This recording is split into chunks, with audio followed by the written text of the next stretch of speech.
वेगवेगळ्या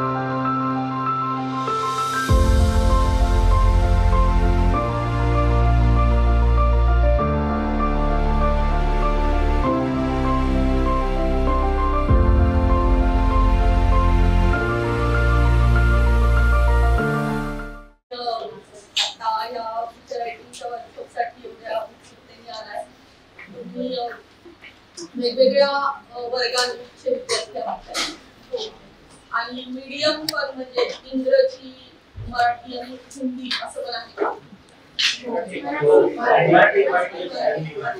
international journalism पण आहे ना अच्छा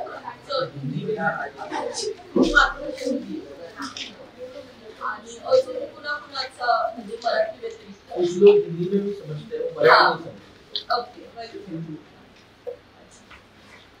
आणि मग हिंदी, मराठी आणि इंग्रजी पण कोणाचं मीडियम आहे का? इंटरनॅशनल जर्नलिझम सगळं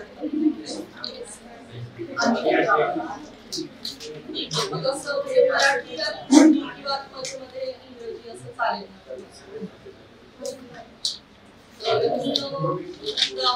चार पाच वर्ष इकडे होते गेस्ट लेक्चरर म्हणून शिकवायचे, त्याच्यामुळे आता म्हणजे आपण एकमेकांसाठी नवीन आहोत असं बघितलं तर मी फीचर रायटिंग आणि हिस्ट्री ऑफ जर्नलिझम हे दोन विषय शिकवायचे मराठी मीडियमच्या विद्यार्थ्यांसाठी त्यावेळी. तर फीचर रायटिंग म्हणजे आणि आपण असं आहे की आता आपल्या वर्कशॉप मध्ये असं एकतर्फी गोष्टी असणार नाही की बाबा मी काहीतरी सांगतेय, प्रीच करतेय, ते तुम्ही ऐकून घेताय आणि ते तसंच आहे अशा पद्धतीने नोट डाऊन करून घेताय आणि विषय संपला असं नाहीये. तर आणि म्हणजे आपला पत्रकारितेचा कोर्सच असा आहे की आपल्याला खूप लोकांशी कम्युनिकेट करावं लागतं, आपल्याला सोशल असावं लागतं. तर त्याच्यामुळं आपलं वर्कशॉप जे आहे ते इंटरॅक्टिव्ह असणार आहे आणि ते तसंच असणं जास्त चांगलं. आपण ज्या पद्धतीचा अभ्यासक्रम शिकतोय किंवा ज्या पद्धतीच्या प्रोफेशन मध्ये आपण जाणार आहोत तर सर्वात महत्वाची गोष्ट काय आहे की आपल्याला प्रश्न पडले पाहिजे. कारण आपण लोकांना प्रश्न विचारतो आणि मगच आपल्याला माहिती मिळते, लोकांची मतं कळतात, बरोबर ना? त्याच्याशिवाय तर कोणी आपल्याला स्वतःहून येऊन तर त्यांच्या अडचणी सांगणार नाही किंवा त्यांचं म्हणणं काय आहे हे कोणी आपल्याला सांगणार नाही. आपल्याला लोकांमध्ये जावं लागतं, आपल्या लोकांना वेगवेगळे प्रश्न विचारावे लागतात. काही प्रश्न लोकांना आवडतात, काही आवडत नाही, पण तरी पण आपल्याला पत्रकार म्हणून लोकांना विचारावं लागतं, बरोबर? त्याच्यामुळं पत्रकारितेचे विद्यार्थी असताना सुद्धा मला वाटतं हीच क्वालिटी आपल्यासाठी सर्वात महत्वाची आहे की आपल्याला प्रश्न पडतात. मग ते प्रश्न आपण काहीतरी शिकत असतो तर आपल्याला जो कोणी सांगतोय, शिकवतोय त्याच्यासाठी पण आपल्याला प्रश्न पडले पाहिजे. समजा आता मी तुम्हाला सांगते की फीचर रायटिंग हा महत्वाचा विषय आहे पत्रकारितेत, तर तुम्ही लगेच म्हणजे तुम्हाला हा प्रश्न पडला पाहिजे की बाबा का महत्वाचा आहे. बातम्या आता छापून येतात पेपरांमध्ये, बातम्यांमधून लोकांना माहिती मिळते, मग अजून फीचर रायटिंग कशाला पाहिजे, बरोबर? बातम्या छापून आले की त्याच्यातून लोकांना कळतं इथे असा ऍक्सिडेंट झाला, इतके लोक दगावले. मग कोणीतरी अशी बातमी दिली की बाबा या ठिकाणी वर्षभरात सर्वात जास्त समृद्धी महामार्गावर ऍक्सिडेंट झाले, अशी कोणीतरी बातमी दिली. मग ती बातमी वाचून कदाचित लोकांना प्रश्न पडतील की समृद्धी महामार्गावर एवढे ऍक्सिडेंट का होत आहे. मग आपण काय करू की बातमीच्या पलीकडे जाऊन मग तिथे फीचरचा विषय येईल की समृद्धी महामार्गाचं बांधकाम कसं झालेलं आहे, त्या महामार्गावर गाडी चालवताना लोकांना नेमक्या कुठल्या समस्या येत आहेत, तिथं अशा कुठल्या जागा आहेत का की जिथं ज्या जागांवरच विशिष्ट जागांवरच जास्ती अपघात व्हायचे. तर आणि नेमकं त्या समृद्धी महामार्गाच्या बांधणीमध्ये काही प्रॉब्लेम आलेले आहेत का, त्याचं आर्किटेक्चरल डिझाईन कुणी केलेलं आहे, ते करताना त्याच्यात काही लूप होल्स राहिलेले आहेत का, म्हणजे का अपघात होत आहे. आता हा मग काय झाला इन्व्हेस्टिगेटिव्ह फीचरचा प्रकार. म्हणजे तुम्ही काहीतरी संशोधन केलं, तुम्ही काहीतरी शोधलं, इन्व्हेस्टिगेट केलं, जाऊ इंजिनियरशी बोलला, त्या खात्याच्या दळणवळण खात्याच्या, सार्वजनिक बांधकाम खात्याच्या मंत्र्यांशी बोलला, पुन्हा त्या क्षेत्रातले काही तज्ञ असतात अपघात क्षेत्रातले, त्या तज्ञांशी बोलला, ज्या ज्या लोकांच्या अजून अपघात झाले त्या व्हिक्टिम्सच्या घरच्या लोकांशी बोलला. असं करून गोष्टी इन्व्हेस्टिगेट करून पुन्हा तुम्ही आकडेवारी काढली की वर्षभरात किती अपघात झाले, म्हणजे आरटीआयच्या खाली, आरटीआय तुम्हाला माहिती असतं, राईट टू इन्फॉर्मेशन. तर माहितीच्या अधिकारात तुम्ही माहिती काढली, किती अपघात झाले, ते कुठल्या कुठल्या जागी झाले, त्या लोकांना नुकसान भरपाई मिळाली का, मग ते अपघात रोखण्यासाठी काही केल्या गेल्यात त्या गोष्टी, प्रतिबंध होण्यासाठी किंवा ते थांबवण्यासाठी. तर अशा सगळ्या गोष्टी आहेत.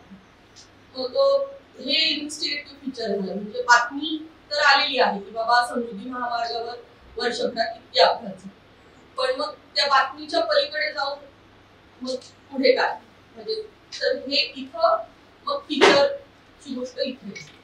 तर तुम्हाला म्हणजे स्वतःला काय वाटतं बाबा की फीचर स्टोरी किंवा फीचर आर्टिकल आपण कशाला म्हणू शकतो? म्हणजे अशी काही वर्ड टू वर्ड एक ठरलेली व्याख्या आहे असं नाहीये, पण तुम्ही स्वतः कशा पद्धतीने डिफाईन करा किंवा काय सांगा फीचर आर्टिकल बद्दल, फीचर रायटिंग बद्दल. म्हणजे आता मी जसं तुम्हाला उदाहरण देऊन सांगितलं, तर तुम्हाला स्वतःला काय वाटतं फीचर म्हणजे काय किंवा फीचर राइटिंग काय महत्व आहे?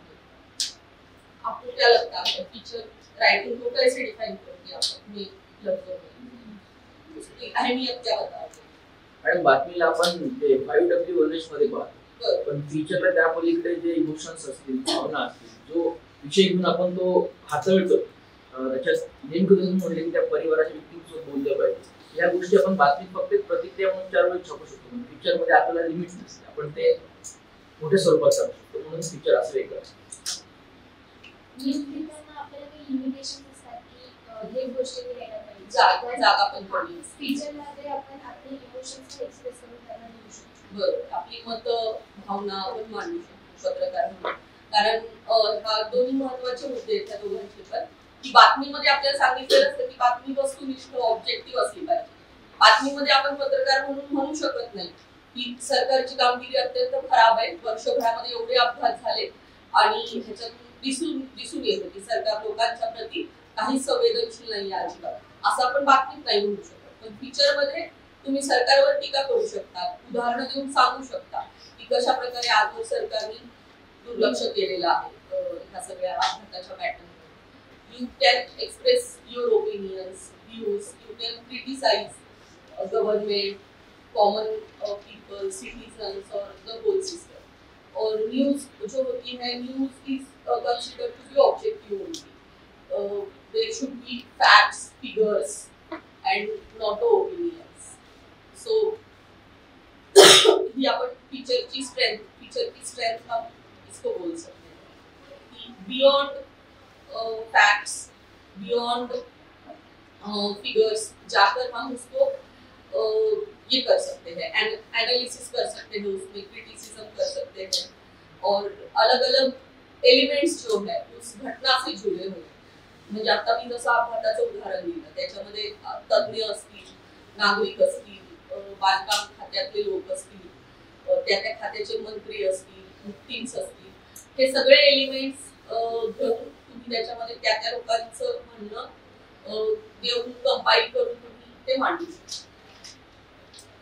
अजून कोणाला काय वाटतं फीचर रायटिंगचं काय महत्व आहे किंवा न्यूजच्या पलीकडे जाऊन फीचर्स मध्ये आपण काय गोष्टी आणू शकतो? एखाद्या सांगितलं फीचर रायटिंग मध्ये काही गोष्टी इन्क्लूड करायच्या, पण कोणत्या गोष्टी अशा आहेत की जे आपण फीचर रायटिंग मध्ये इन्क्लूड करू शकत नाही असं तर काही नाहीये, कारण फीचरचे वेगवेगळे प्रकार आहेत. त्या प्रकारानुसार म्हणजे आपण प्रकार आता बघणारच आहोत फीचर रायटिंगचे. म्हणजे एखाद्या गरजेनुसार त्या ह्याच्या घटनेच्या म्हणूया किंवा व्यक्तीच्या किंवा प्रसंगाच्या गरजेनुसार आपण फीचर रायटिंगचे त्याचे प्रकार वापरू शकतो.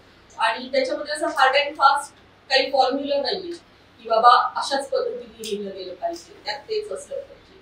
आपण त्या औचित्यानुसार आणि त्या वेळेनुसार आपण त्याच्यामध्ये वेगवेगळे एलिमेंट्स आणू शकतो. फ्लेक्सिबिलिटी असते. हा तुम्ही काय एखाद्या गोष्टीवर दुसऱ्या दृष्टिकोनातून पण आपण त्या फीचरला लिहू शकतो. तर साठी एखादी घटना घडली आहे पण आपण ती फक्त ती घटना मांडतो, पण त्या घटनेच्या बाकीचे काय विषय आहेत हे पण आपण फीचर मध्ये लिहू शकतो. राईट, अगदी. हो, म्हणजे आता समजा एखादी लोकल लेवलची काही घटना घडली, पण तिचे काही इंटरनॅशनल लेवलला पडसाद उमटणार असतील, नॅशनल लेवलला पडसाद उमटणार असतील. म्हणजे आता महाराष्ट्राच्या ह्याच्यामध्ये आपण बघतो सामाजिक ह्याच्यामध्ये बीडची घटना, परभणीची घटना, पण त्याचे दिल्लीपर्यंत पडसाद उमटले, तर आपण लोकल लेवलला त्याचे काय परिणाम झाले हे तर बघू शकतो, पण नॅशनल लेवलच्या राजकारणामध्ये कसे कसे त्याचे पडसाद उमटले ते पण आपण त्याच्यामध्ये नक्कीच लिहू शकतो. बाकी अजून तुम्हाला काय काय वाटतं की तुम्हाला फीचर रायटिंगचा अभ्यासक्रमात विषय असेलच ना, कारण तो एक पेपर असतो, पण मला वाटतं फायनल इयरला वगैरे असतो. First year. अच्छा, तर टाईप्स आपण आता म्हणजे एका न्यूज स्टोरीच्या ज्या काही मर्यादा असतात त्या मर्यादा ओलांडून त्या मर्यादांच्या बियॉन्ड जाऊन पलीकडे जाऊन आपण फीचर्स लिहितो. फीचर्सचं प्रयोजन हे असतं की बातमीमध्ये म्हणजे आकारानुसार किंवा बातमीच्या गरजेनुसार त्याच्यामध्ये ज्या ज्या गोष्टी येऊ शकत नाही, म्हणजे बातमीची गरज असते की ऑब्जेक्टिव्ह राहिलं पाहिजे आपण, आणि दुसरं म्हणजे पेपरमध्ये त्यावेळी बातमी देताना जागा खूप कमी असते, कारण हॅपनिंग्स खूप असतात आणि प्रत्येक हॅपनिंगला न्याय द्यायचा म्हणून बातमी आपण बघतो की 200 शब्दांची, 250 शब्दांची किंवा 300-350 शब्द मॅक्सिमम इतकीच बातमी असते. तर त्याच्या पलीकडे जाऊन बातमी मागेही अनेक गोष्टी असतात, आपण बातमी मागची बातमी असं म्हणतो. तर त्यावेळी त्या बातमीच्या पडद्यामागे जे काही घडलेलं आहे ते का घडलेलं आहे, कसं घडलेलं आहे, त्याचे आता परिणाम काय झाले, भविष्यात काय होणार आहे, अशा पद्धतीने ते सगळे एलिमेंट्स त्याच्यामध्ये आणण्यासाठी आपण बियॉन्ड न्यूज जाऊन जेव्हा त्या गोष्टीला, त्या घटनेला न्याय देतो पत्रकार म्हणून, तेव्हा आपण फीचर्स हाताळतो. तर फीचरला म्हणजे तुम्ही मराठीत लेख सुद्धा म्हणू शकता, पण लेख म्हणजे आपण एक आर्टिकल असं म्हणतो, पण फीचर हा शब्द आर्टिकल या शब्दापेक्षा, लेख या शब्दापेक्षा पण जास्त व्यापक आहे, जास्त ब्रॉड आहे. कारण आपण बघतो की लेख हा एक प्रकार म्हणू शकतो आपण फीचरचा, पण इंग्रजीतला फीचर हा शब्द जो आहे तो आर्टिकल या शब्दाच्या पलीकडे जाऊन ब्रॉड शब्द आहे. तर त्याच्यामध्ये आपण जेव्हा फीचर रायटिंगचे टाइप्स बघतो, प्रकार बघतो, तर त्याचे प्रकार बीटनुसार पण होऊ शकतात. म्हणजे आता तुम्ही जर्नलिझम शिकताय तर तुम्हाला वेगवेगळे बीट्स माहितीच असतील. आपण जर्नलिस्टिक रिपोर्टिंग करताना म्हणजे क्राईम बीट आहे, एन्व्हायरमेंट आहे, स्पोर्ट्स आहे, सायन्स आहे, परत बिझनेस अँड टेक. तर तसं म्हणजे अनेक लोक बीट्सनुसार पण फीचरचे प्रकार करतात, पण आपण बीट्सनुसार फीचरचे प्रकार ते तर म्हणजे मी आता बोलले त्याप्रमाणे त्या बीटचं फीचर म्हणजे क्राईम विषयातलं फीचर, सायन्स विषयातलं फीचर, असं वेगवेगळे प्रकार होऊ शकतात. एन्व्हायरमेंट मधलं फीचर, पण बीट्सनुसारचे प्रकार ते आहेतच, पण आपण फीचरचं जे काही हे असतं काय म्हणजे जडणघडण फ्रेमिंग, तर फीचरच्या फ्रेमिंगनुसार आपण फीचरचे प्रकार बघूया, कारण बीट्सनुसार त्याचे प्रकार असंख्य पडू शकतात. आणि ते काय म्हणजे त्याची रचना वेगवेगळी असते असं नाही, पण फीचरची जी रचना आहे, फीचरचं जे फ्रेमिंग आहे त्याच्यानुसार जर आपण फीचरचे प्रकार बघायला गेलो तर त्याच्यामध्ये मुख्यतः आपण म्हणू शकतो की समजा इंटरव्ह्यू. आता 8 मार्चलाच तुम्हाला माहितीये कार्यक्रम आहे महिला दिनाचा आपल्या रेव्ह्यूमध्ये जो दरवर्षी असतो. एका प्रत्येक क्षेत्राच्या कर्तृत्वान एखाद्या महिलेला निवडून तिचा सन्मान केला जातो. आणि आता इथे 1-to-1 इंटरव्ह्यू आपल्या जर्नलिझम डिपार्टमेंटचेच 2 माजी विद्यार्थिनी घेणार आहे. सोनाली नवांगुळ, तिला तो सन्मान मिळणार आहे रेव्ह्यूमध्ये, आणि तिचा लाईव्ह इंटरव्ह्यू तुम्हाला बघायला मिळणार. प्रश्नोत्तराच्या स्वरूपामध्ये तिचा आजवरचा जो प्रवास आहे तो प्रवास उलगडणार आहे. तर तोच इंटरव्ह्यू समजा लेखी स्वरूपात असेल, म्हणजे फीचर्स मध्ये आपण हे बघणारच आहोत नंतर की प्रिंट मधलं फीचर आणि मल्टीमीडिया फीचर. तर ते म्हणजे मीडियम नुसार, तो प्रकार मीडियम नुसार झाला. म्हणजे आता तुम्ही प्रिंट मध्ये लिहिताय माध्यम म्हणून की डिजिटल मध्ये लिहिताय, तर तो तसा प्रकार झाला. आता हे आपण बघतोय तर तिथे ऑन स्टेज तिचा इंटरव्ह्यू घेतला जाणार आहे. पण जेव्हा तुम्ही प्रिंट मध्ये फीचर लिहिता त्यावेळी समजा तुम्ही एखाद्या व्यक्तीचा इंटरव्ह्यू घेऊन तो प्रश्नोत्तराच्या स्वरूपात लिहून काढा, तर तो इंटरव्ह्यू झाला. म्हणजे एखाद्या क्षेत्रातली कर्तृत्ववान व्यक्ती असेल तर तिचा इंटरव्ह्यू घेताना मग तो तुम्ही परत दोन प्रकारे घेऊ शकता. म्हणजे प्रश्नोत्तराच्या स्वरूपामध्ये तिला जे काही तुम्ही प्रश्न विचारले आणि त्या व्यक्तीने जी उत्तरं दिली ती तुम्ही सिरियली लिहून काढायची. म्हणजे प्रश्न असतील आणि त्याच्या खाली लगेच त्या प्रश्नाच्या खाली उत्तर असेल, तर अशा पद्धतीने पण तुम्ही तो इंटरव्ह्यू अर्थात मुलाखत लिहून काढू शकता. किंवा मग त्याचा दुसरा एक प्रकार आहे की तुम्ही त्याला म्हणू शकता पर्सनॅलिटी प्रोफाईल. म्हणजे त्या व्यक्तीचा इंटरव्ह्यू घेतल्यानंतर तुम्ही डायरेक्ट असं प्रश्नोत्तराच्या स्वरूपात लिहून न काढता त्या व्यक्तीबद्दलची तुमची निरीक्षणं काय आहे. समजा त्या व्यक्तीच्या घरी जाऊन तुम्ही इंटरव्ह्यू केला तर एकूण सगळा घरातला माहोल कसा होता, तुम्ही भेटल्यानंतर सुरुवातीला काही फॉर्मल गप्पा झाल्या आणि मग हळूहळू तुम्ही एकमेकांशी बोलत होता तेव्हा ते गप्पांदरम्यान काय काय झालं, तर असं सगळं वर्णन लिहून काढायचं. म्हणजे लेखाच्या स्वरूपात तो इंटरव्ह्यू लिहून काढायचा, प्रश्नोत्तराच्या स्वरूपात नाही. तर तो प्रकार म्हणजे इंटरव्ह्यू अशा दोन प्रकारे लिहिला जाऊ शकतो. त्या प्रकाराची जी काही उदाहरणं आहेत ती म्हणजे मी वाटल्यास आपण आता फीचर रायटिंगच्या ह्याच्यानंतर म्हणजे मागे पण एकदा जेव्हा फीचर रायटिंगचा वर्कशॉप घेतला होता तेव्हा मी मुलांची अशी व्हॉट्सअप ग्रुप आपण सगळ्यांचा बनवला होता आणि प्रत्येक फीचर रायटिंगच्या प्रकाराचं इंग्रजी, हिंदी, मराठी तिन्ही ह्याच्यामध्ये असे जे फीचरचे प्रकार आहेत त्याची उदाहरणं म्हणजे ऑनलाईन जे काही पब्लिश झालेलं आहे त्या लिंक्स मी तुम्हाला पाठवते आज उद्यामध्ये. म्हणजे तुम्हाला ते जे फीचर रायटिंगचे प्रकार आहेत ते उदाहरणं तुम्हाला तुमच्या समोर येतील आणि त्याच्यामधून तुम्हाला जास्त कळेल की काय पद्धतीने त्या लोकांनी फीचर लिहिलेला. तर इंटरव्ह्यूचा प्रकार आहे.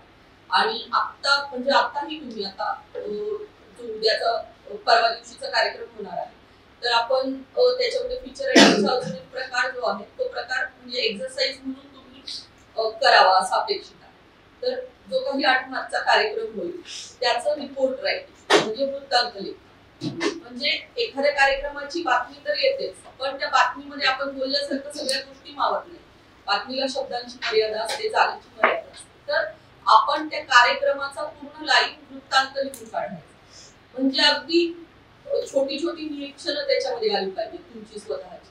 म्हणजे बातमीमध्ये कोणी असं स्वतःची निरीक्षणं किंवा मतं मांडणार नाही पण तिथं अगदी म्हणजे फक्त कार्यक्रमाचे गेस्टच नाही किंवा इंटरव्ह्यू घेणारे लोकच नाही तर जे काही आलेले प्रेक्षक असतात काही प्रेक्षकांच्या तुम्ही प्रतिक्रिया त्याच्यामध्ये घेणं अपेक्षित आहे की त्या लोकांना कार्यक्रमाला काय असं वाटलं. त्या लोकांना मग सोनालीचा इंटरव्ह्यू ऐकून सोनालीचा आजवरचा सगळा खूप इन्स्पायरिंग प्रवास ऐकून काय वाटलं, ह्या कार्यक्रमातून ते काय सोबत घेऊन घरी जात आहेत, त्यांना यावंसं का वाटलं, आल्यावर त्यांना काय मिळालं आणि हा कार्यक्रम त्यांना आयुष्यभरासाठी हे जे त्या सोनालीने बोललेलं ऐकलेलं होतं त्यांनी तर त्याच्यातून आयुष्यभरासाठी त्यांना स्वतःला काय मेसेज मिळाला अशा काही लोकांची तुम्ही फीडबॅक घ्यायची आणि ते त्या वृत्तांतामध्ये इन्क्लूड करायचे.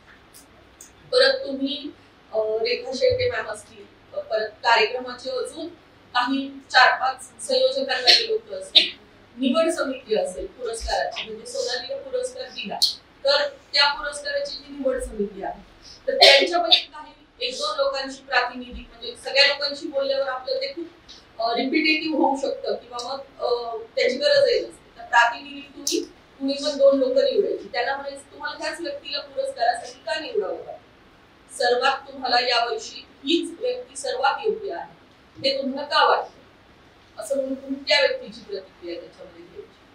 परत इंटरव्ह्यू घेणारे आपले जे मी तुम्हाला बोलले 2 माजी विद्यार्थिनी आहेत आपल्या इथे त्यांना तुम्ही विचारायचं की तुम्ही इंटरव्ह्यू घेण्यासाठी तुम्ही नेमकं काय काय पद्धतीने तयारी केली, प्रश्न कसे काढले, मग हे प्रश्न तुम्ही तिला विचारले तर मग हेच प्रश्न तुम्ही का निवडले. इंटरव्ह्यू घेण्याचा तुमचा हा पहिलाच अनुभव होता का किंवा मग आजवर तुम्ही कुठले इंटरव्ह्यू घेतले, तुम्हाला तिचा इंटरव्ह्यू घेताना कसं वाटलं, अशा व्यक्तीचा इंटरव्ह्यू तुम्हाला घ्यायला मिळाला एवढ्या वेगळ्या इन्स्पायरिंग तर तुमचा अनुभव कसा होता इंटरव्ह्यू.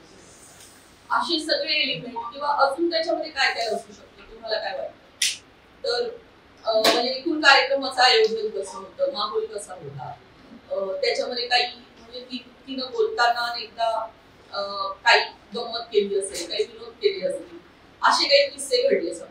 समजा तिचा सत्कार करताना अंकुशराव कदम सर असतील किंवा अजून कोणी असेल, त्यांनी एखादी कॉम्प्लिमेंट तिला दिली उत्स्फूर्तपणे, म्हणजे ती काही कार्यक्रमाच्या नियोजनाचा भाग होती असं नाही, पण उत्स्फूर्तपणे तिच्याविषयी काहीतरी बोलली. किंवा समजा उदाहरणार्थ तिला बोलता बोलता अचानक खूप इमोशनल पाहिलं झालं, स्वतःचा प्रवास सांगताना, स्वतःचा अडचणी, स्वतःचा संघर्ष, व ती कशी इमोशनल झाली आणि त्याच्यानंतर मग तिने कसं स्वतःला सावरलं, नेमकं कुठल्या प्रसंगी ती इमोशनल झाली, तो प्रसंग काय होता, असं म्हणजे गोष्टी रंगवून सांगतात. म्हणू शकतो ह्याला की लोकांना बातमीच्या पलीकडे जाऊन, म्हणजे जे लोक आपण म्हणू शकतो थोडक्यात की वृत्तांत लेखनाचा उद्देश काय, तर जे लोक कार्यक्रमाला नव्हते त्यांना ते वाचून असं वाटलं पाहिजे की अरे आपण सगळा कार्यक्रमच अनुभवला, पूर्ण कार्यक्रम जसंच्या तसा आपल्याला अनुभवायला मिळाला, आपल्या डोळ्यामध्ये ते सगळं घडतंय असं त्यांना वाटलं. हे झालं वृत्तांत. म्हणजे त्याची शब्दाची मर्यादा म्हणजे मग किती असू शकते, तुम्ही ते 500 शब्दात लिहा, 800 शब्दात लिहा, 1000, 1200, 1500, म्हणजे परत पण आता खूप शब्दात लिहायचंय आपल्याला, म्हणून मग काहीतरी आपण हे म्हणतो ना की आपल्याकडे जेवण संपलं मग आपण वरणात पाणी टाकून ते वाढवलं लोकांसाठी, असं नको व्हायला.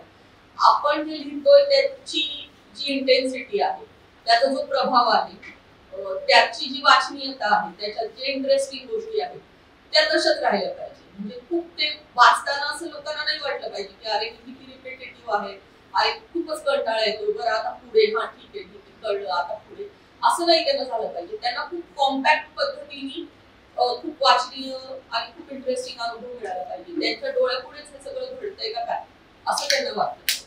आणि आपल्याला आता वृत्तांत लेखनाची परवा दिवशी करायचे सकाळी, त्याच्यामुळं वृत्तांत लेखनाचे काही अनुभव मी आपण आपलं व्हॉट्सअप करूया, त्याच्यावर तुम्हाला अजून पाठवेल, जेणेकरून तुम्हाला असं म्हणजे एकदम ब्लँक तुम्ही राहायला नको. आणि ते जे काही मी तुम्हाला उदाहरण पाठवेल तसंच लिहायचंय असं अजिबात नाही. परत आपण म्हणजे फीचर रायटिंग विषयी बोलताना हे पण आवर्जून बोललंच पाहिजे की आता आपण थोडंसं सुरुवातीला बोललो त्याच्याप्रमाणे काहीतरी विशिष्ट गणिताचा जसा फॉर्म्युला असतो, 2+2 जसे 4 असतात, तसंच काहीतरी असतं ठराविक, असं नाहीये. त्याचं काहीतरी सूत्र आहे, त्याचा काहीतरी नियम आहे, त्याचं काहीतरी ठरलेलं गणित आहे, असं अजिबात नाही. तर तुम्ही त्याच्यामध्ये स्वतःची शैली डेव्हलप करणं, तुम्ही त्याच्यामध्ये स्वतःच्या गोष्टी जास्तीत जास्त इम्प्रोवाइज करणं हे आहे. म्हणजे काहीतरी ठरलेला साचा आहे, त्या साच्यातच तुम्हाला बसवायचंय असं अजिबात नाही. आणि जितकं तुम्ही इतरांनी लिहिलेलं वाचाल आणि स्वतः गोष्टी अनुभवून त्याच्याविषयी लिहाल, तेवढं तुम्हाला म्हणजे स्वतःची शैली सापडेल. आणि स्वतःची शैली सापडली तरच तुम्ही फीचर रायटर म्हणून काहीतरी खूप वेगळी ओळख निर्माण करू शकाल. नसता तसं लिखाण करणारे तर अनेक लोक आहेत, पण तुमची स्वतःची त्याच्यामध्ये वेगळी आयडेंटिटी काय, तर तुम्ही खूप वाचणं, खूप लोकांशी बोलणं आणि स्वतःचं खूप लिहिणं, या 3 गोष्टींमधून तुमची स्वतःची फीचर रायटिंगची शैली डेव्हलप होऊ शकते. त्याच्यानंतर आपण म्हणजे इंटरव्ह्यू हा प्रकार बघितला, रिपोर्ट रायटिंग हा प्रकार बघितला, त्याच्यानंतरचा आपण प्रकार म्हणू शकतो की ग्राउंड ब्रेकिंग. म्हणजे ह्याच्यामध्ये काय आहे, म्हणजे आपण नावाच्या ह्याच्यातच बघू शकतो की ग्राउंड म्हणजे प्रत्यक्ष जमिनीवरचं वास्तव, ग्राउंड रियालिटी आपण म्हणतो. ग्राउंड रियालिटी ही एक कन्सेप्ट आहे. तर ग्राउंड रियालिटी म्हणजे काय, जमिनीवरचं वास्तव. तर ग्राउंडवर जे काही घडलंय तर ते प्रत्यक्ष बघणं आणि ते मांडणं. म्हणजे ती एखादी चांगली घटना असेल किंवा वाईट पण असेल, असं नाही काहीतरी निगेटिव्ह गोष्ट घडली आणि ते तुम्ही मांडता. म्हणजे आता आपण समजा हे बघायला जातो, बंजारा कांड्यांना आपण भेट देतो, तर तिथं म्हणजे इथं बसून कोणीतरी डेस्कवर काहीतरी गुगल केलं आणि त्याच्याबद्दल लिहिलं, तर आपण त्याला नाही ग्राउंड रिपोर्ट करू शकतो. आपण प्रत्यक्ष जायचं, प्रत्यक्ष लोकांशी बोलायचं, त्यांचं म्हणणं काय आहे ते आपण कोट करायचं. कोट करणं म्हणजे माहिती असेल तुम्हाला, अवतरणामध्ये त्यांचं जे म्हणणं आहे ते जशाला तसं लिहायचं त्यांच्या भाषेत. आणि मग सोबतच तुम्ही तुमची निरीक्षणं किंवा अजून काही फॅक्ट्स अँड फिगर, म्हणजे आता महाराष्ट्रात बंजारा समाजाची लोकसंख्या किती आहे, बंजारा समाजाची काही संघटना आहेत का, त्यांचं राजकीय प्रतिनिधित्व करणारे काही मंत्री आमदार खासदार आहेत, किंवा आजवर त्यांच्यामध्ये कुठले मोठे महापुरुष होऊन गेले. आता वसंतराव नाईकांसारखा माणूस आहे जो बंजारा समाजातला खूप खरं तर कमी चौथी वगैरे शिकलेले ते खूप चांगले राजकारणी होते, त्यांनी महाराष्ट्राचं नेतृत्व केलं. तर अशा लोकांविषयी सुद्धा म्हणजे आपण त्यांनाही विचारू शकतो की बाबा वसंतराव नाईक तुम्हाला माहिती आहेत का, तुम्ही त्यांना मानता का, तुम्हाला का ते महत्वाचे वाटतात, आताच्या राजकारणामध्ये तुमचे काही राजकीय प्रतिनिधी आहेत का बंजारा समाजाचे, त्यांचं काम तुम्हाला कसं वाटतं, अशा सगळ्या गोष्टी आपण त्यांना विचारू शकतो. किंवा कोण समाज सुधारक होऊन गेले तुमच्या माणसं आहेत तर त्यांना विचारायचं त्यांच्या व्यतिरिक्त अजून कोण कोण आहे, त्यांचं तुम्हाला काय महत्व वाटतं, शिक्षणाचं प्रमाण बंजारा समाजात किती आहे, किंवा आपण आता ज्या ताळण्यावर जातो तिथे सर्वात जास्त शिकलेली मुलं मुली कोण आहेत सध्याच्या पिढीत, बाहेर शिकायला काही मुलं मुली आहेत का, काही डॉक्टर इंजिनियर झालेले आहेत का, पत्रकारितेत कोणी आहे का, त्यांना आजच्या पत्रकारितेबद्दल त्यांना काय वाटतं. म्हणजे अनेकांना असं वाटत असेल की बाबा आमच्या बंजारा समाजाबद्दल खूप गैरसमज आहेत, मग आमच्या समाजातले जास्त लोक पत्रकारितेत नाहीये, किंवा मग आमच्याविषयी जे काही लिहून येतं ते काही पुरेसं लिहून येत नाही, आमच्या समाजाला आजच्या मीडियामध्ये जास्त काही प्रतिनिधित्व मिळत नाही, किंवा आमचा चेहरा समोर येत नाही, त्यांचं मीडियाबद्दल काय काय म्हणणार हे सुद्धा आपण त्यांना विचारू शकतो. तर असे वेगवेगळे म्हणजे आधी आपण एकतर त्याच्यासाठी मग ग्राउंड रिपोर्ट करण्यासाठी काय केलं पाहिजे की आधी आपण आपला गृहपाठ खूप चांगला केला पाहिजे, तो जो विषय आहे त्या विषयाचे काळामध्ये काय काय रूट्स आहे, परत आता जे काही घडलंय ते का घडलंय, कसं घडलंय, आणि त्याच्या भविष्यात काय काय परिणाम होतात, अशा 3 पातळ्यावर आपण त्या विषयाबद्दल वाचन केलं पाहिजे. आणि मग त्याच्यानंतर आपण तिथं ग्राउंडवर जाऊन लोकांशी बोलणार आहोत तर आपण काही आधीच प्रश्न काढून ठेवले पाहिजे. म्हणजे अनेकदा आपल्याला तिथं गेल्यानंतर अनपेक्षितपणे वेगळे लोक भेटू शकतात, वेगळे विषय निघू शकतात, पण आपण जो विषय स्टडी करायला जाणार आहे, आपण ज्या विषयाबद्दल नंतर लिहिणार आहे, रिपोर्टिंग करणार आहे, त्या विषयाबद्दलचे एक मुख्य प्रश्न काय असू शकतो, किमान 15 ते 20 प्रश्न तुमच्याकडे सगळ्यांनी विचारायचे तयार असले पाहिजे. आणि मग त्या प्रश्नामध्ये अनेकदा कसं असतं की विषय समजा संवेदनशील असेल तर काही प्रश्न असेही असतात की जे लोकांना आवडणार नाही, किंवा जे प्रश्नामुळे लोकांच्या भावना दुखावू शकतात. मग अशा वेळी आपण थोडी काळजी पण घेतली पाहिजे की बाबा ते प्रश्न कशा पद्धतीने विचारले गेले पाहिजे. म्हणजे एकदमच थेट जाऊन लोकांना भडक पद्धतीने विचारले तर निश्चितच त्यांच्या भावना दुखावू शकतात, ते बिचकू शकतात, रागवू शकतात, तुम्हाला तिथून हकलून सुद्धा लावू शकतात. कारण अनेकदा विषय नाजूक संवेदनशील असतो, एखादा क्राईम घडलेला आहे, तर अशा वेळी मग आपण जास्त काळजी घेतली पाहिजे की लोकांना आधी आपल्याला हे पटवून देता आलं पाहिजे की आम्ही हे जे करतोय हे तुमच्या विरोधात करत नाहीये, तर उलट हा विषय लोकांपर्यंत पोहोचावा, त्या सगळ्या गोष्टींना प्रतिबंध व्हावा, क्राईमला, हे आमचं काम आहे. लोकांना विषय कळला, लोकांना विषयाचं गांभीर्य कळालं तर त्याच्यामध्ये तुमचंच हित आहे, अशा पद्धतीचे क्राईम घडणं कमी होईल, त्याच्यामुळे आम्ही त्याचं रिपोर्टिंग करतो. ह्याचा विश्वास आधी आपल्याला लोकांना पटवून देता आला पाहिजे. किंवा एखादी महिला अत्याचाराची घटना घडली असेल तर जाऊन आपण लगेच त्या महिलेला कसं घडलं तुमच्यासोबत अत्याचार सांगा असं नाही आपण बोलू शकतो. आधी आपण खूप त्यांना विश्वासात घेतलं पाहिजे, त्यांचे जे काही नातेवाईक आहेत त्यांचं घर तिथे आपण पुरेसा वेळ घालवला पाहिजे, त्यांना हा विश्वास मिळाला पाहिजे की आपण हे जे काही करतोय त्याच्यामध्ये त्यांचं हित आहे, समाजाचं हित आहे, आणि आपल्याला सुद्धा ती घटना खूप संवेदनशीलपणे आपण त्या घटनेमुळं व्यथित झालो. एक पत्रकार म्हणून त्याच्याही पलीकडे माणूस म्हणून आपल्याला त्या घटनेचं खूप गांभीर्य आहे, हे आधी तर मुळात आपल्याला गांभीर्य असलं पाहिजे आणि आपल्याला असलेलं गांभीर्य त्यांना जाणवलं पाहिजे. बरोबर, दोन्ही गोष्टी महत्वाच्या. कुठली नकोशी घटना घडली असेल तेव्हा स्त्री बाबतीत पुरुषा बाबतीत तर आपल्याला खूप त्याचं गांभीर्य माणूस म्हणून असलं पाहिजे आणि त्यांच्यापर्यंत आपल्याला ते पोहोचवता आलं पाहिजे की आपल्यालाही ह्या घटनेचं दुःख आहे, वेदना आहे, माणूस म्हणून आपल्याला वाईट वाटेल आहे की अशा पद्धतीची घटना. आणि मग त्याच्यानंतर आपण पुरेसा वेळ तिथे जाऊन दिला पाहिजे. कारण एखादी व्यक्ती जेव्हा दुःखात असते, ताणात असते, तेव्हा आपल्याला समजा 1 तासाभरात स्टोरी करून तिथून निघायचंय, अजून 4 ठिकाणी आपल्याला भेट द्यायची. पण आपण त्यांना असं नाही म्हणू शकत की आता माझ्याकडे 20 मिनिटं आहेत, तुम्ही लवकर लवकर बोला, तुमचं माहिती घेऊन मला पुढे निघायचं, माझ्याकडे वेळ नाही. असं आपण नाही बोलू शकत. कारण ती व्यक्ती त्यांच्या ताणात असते, दुःखात असते. त्याच्यामुळे पुरेसा वेळ देऊन आपण त्या ठिकाणी लोकांना विश्वासात घेतलं पाहिजे आणि त्यांच्याशी एक मानसिक पातळीवर, शाब्दिक पातळीवर आपलं थोडंसं का होईना एक बॉन्ड निर्माण झाला पाहिजे, आपलं नातं निर्माण झालं पाहिजे. आणि मग पुढे आपले जे काही प्रश्न आहेत ते आपण गप्पांच्या स्वरूपात हळूहळू, म्हणजे आपण एखाद्या आपल्या नातेवाईकाच्या घरी जेव्हा दुःखाच्या प्रसंगी जातो आणि त्यांना जशा गोष्टींची विचारपूस करतो, तशा पद्धतीने खूप मानवी पातळीवर, खूप माणुसकीच्या पातळीवर जाऊन आपल्या प्रोफेशनच्या पलीकडे जाऊन आपण त्यांच्याशी संवाद केला. अशा पद्धतीचं म्हणजे कधी कुणी केलंय का, किंवा कुणाला म्हणजे किंवा तशा पद्धतीचं पिक्चर तुम्ही वाचलंय का, असं काही तुम्ही सांगू शकाल? सांगा.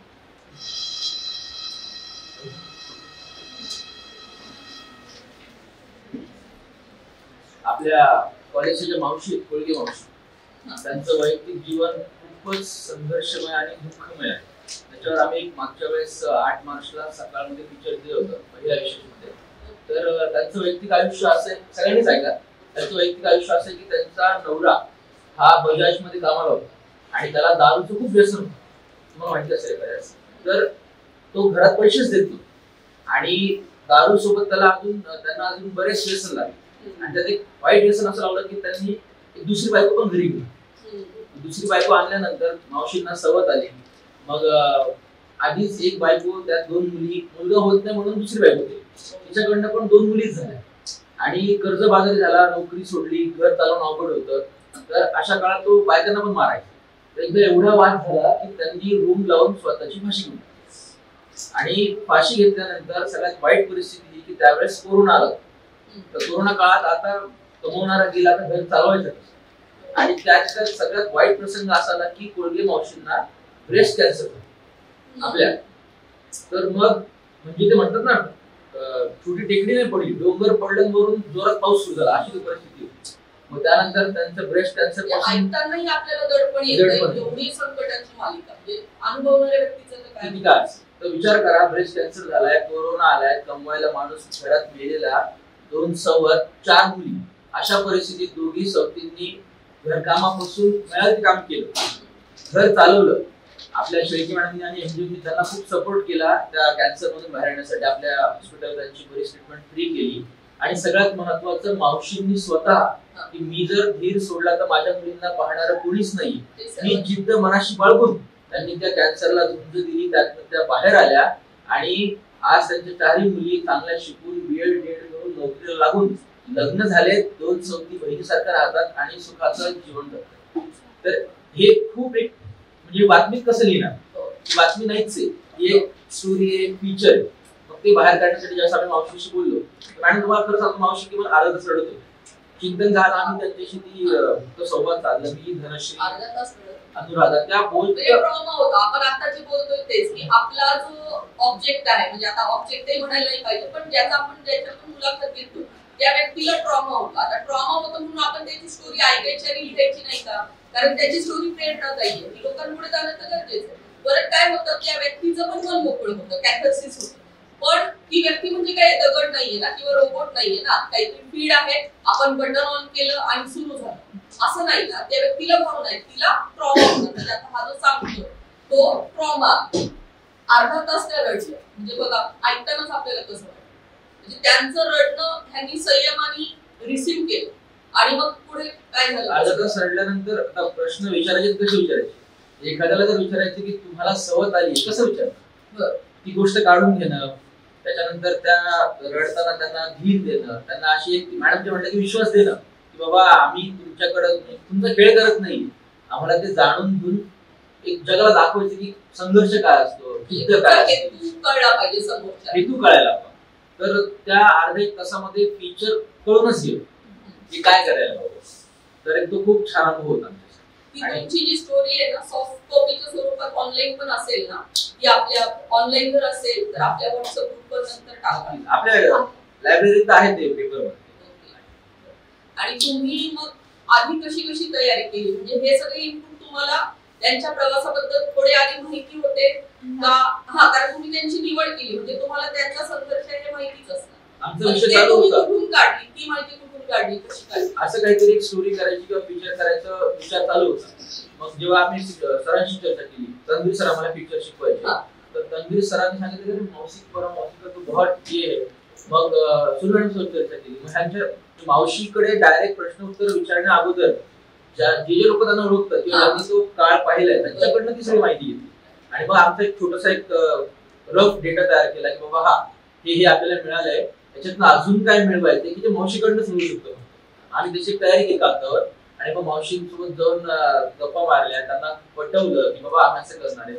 पटवतानीच ते रडत होता की पटवणं म्हणजे कन्व्हिन्स केलं त्यांना. आणि त्यानंतर मग त्या म्हणे की हा मी 5 पर्यंत तुम्हाला वेळ देऊ शकत नाही, माझी नोकरी करते, माझे थंब मारते आणि मग मी तुम्हाला वेळ देते. मग त्यांनी आम्हाला तो 1 तास 1.5 तास तो वेळ दिला.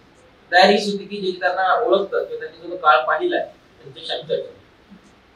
आणि घरी त्यांच्या तुम्ही गेले होते, घरी गप्पा मारल्या इथेच. आणि अजून म्हणजे तुम्ही काळजी काय किती जणांनी घेतला तुम्ही, म्हणजे तुम्ही मुलंच होते का? 3 लोक, मी, धनश्री आणि अनुराग.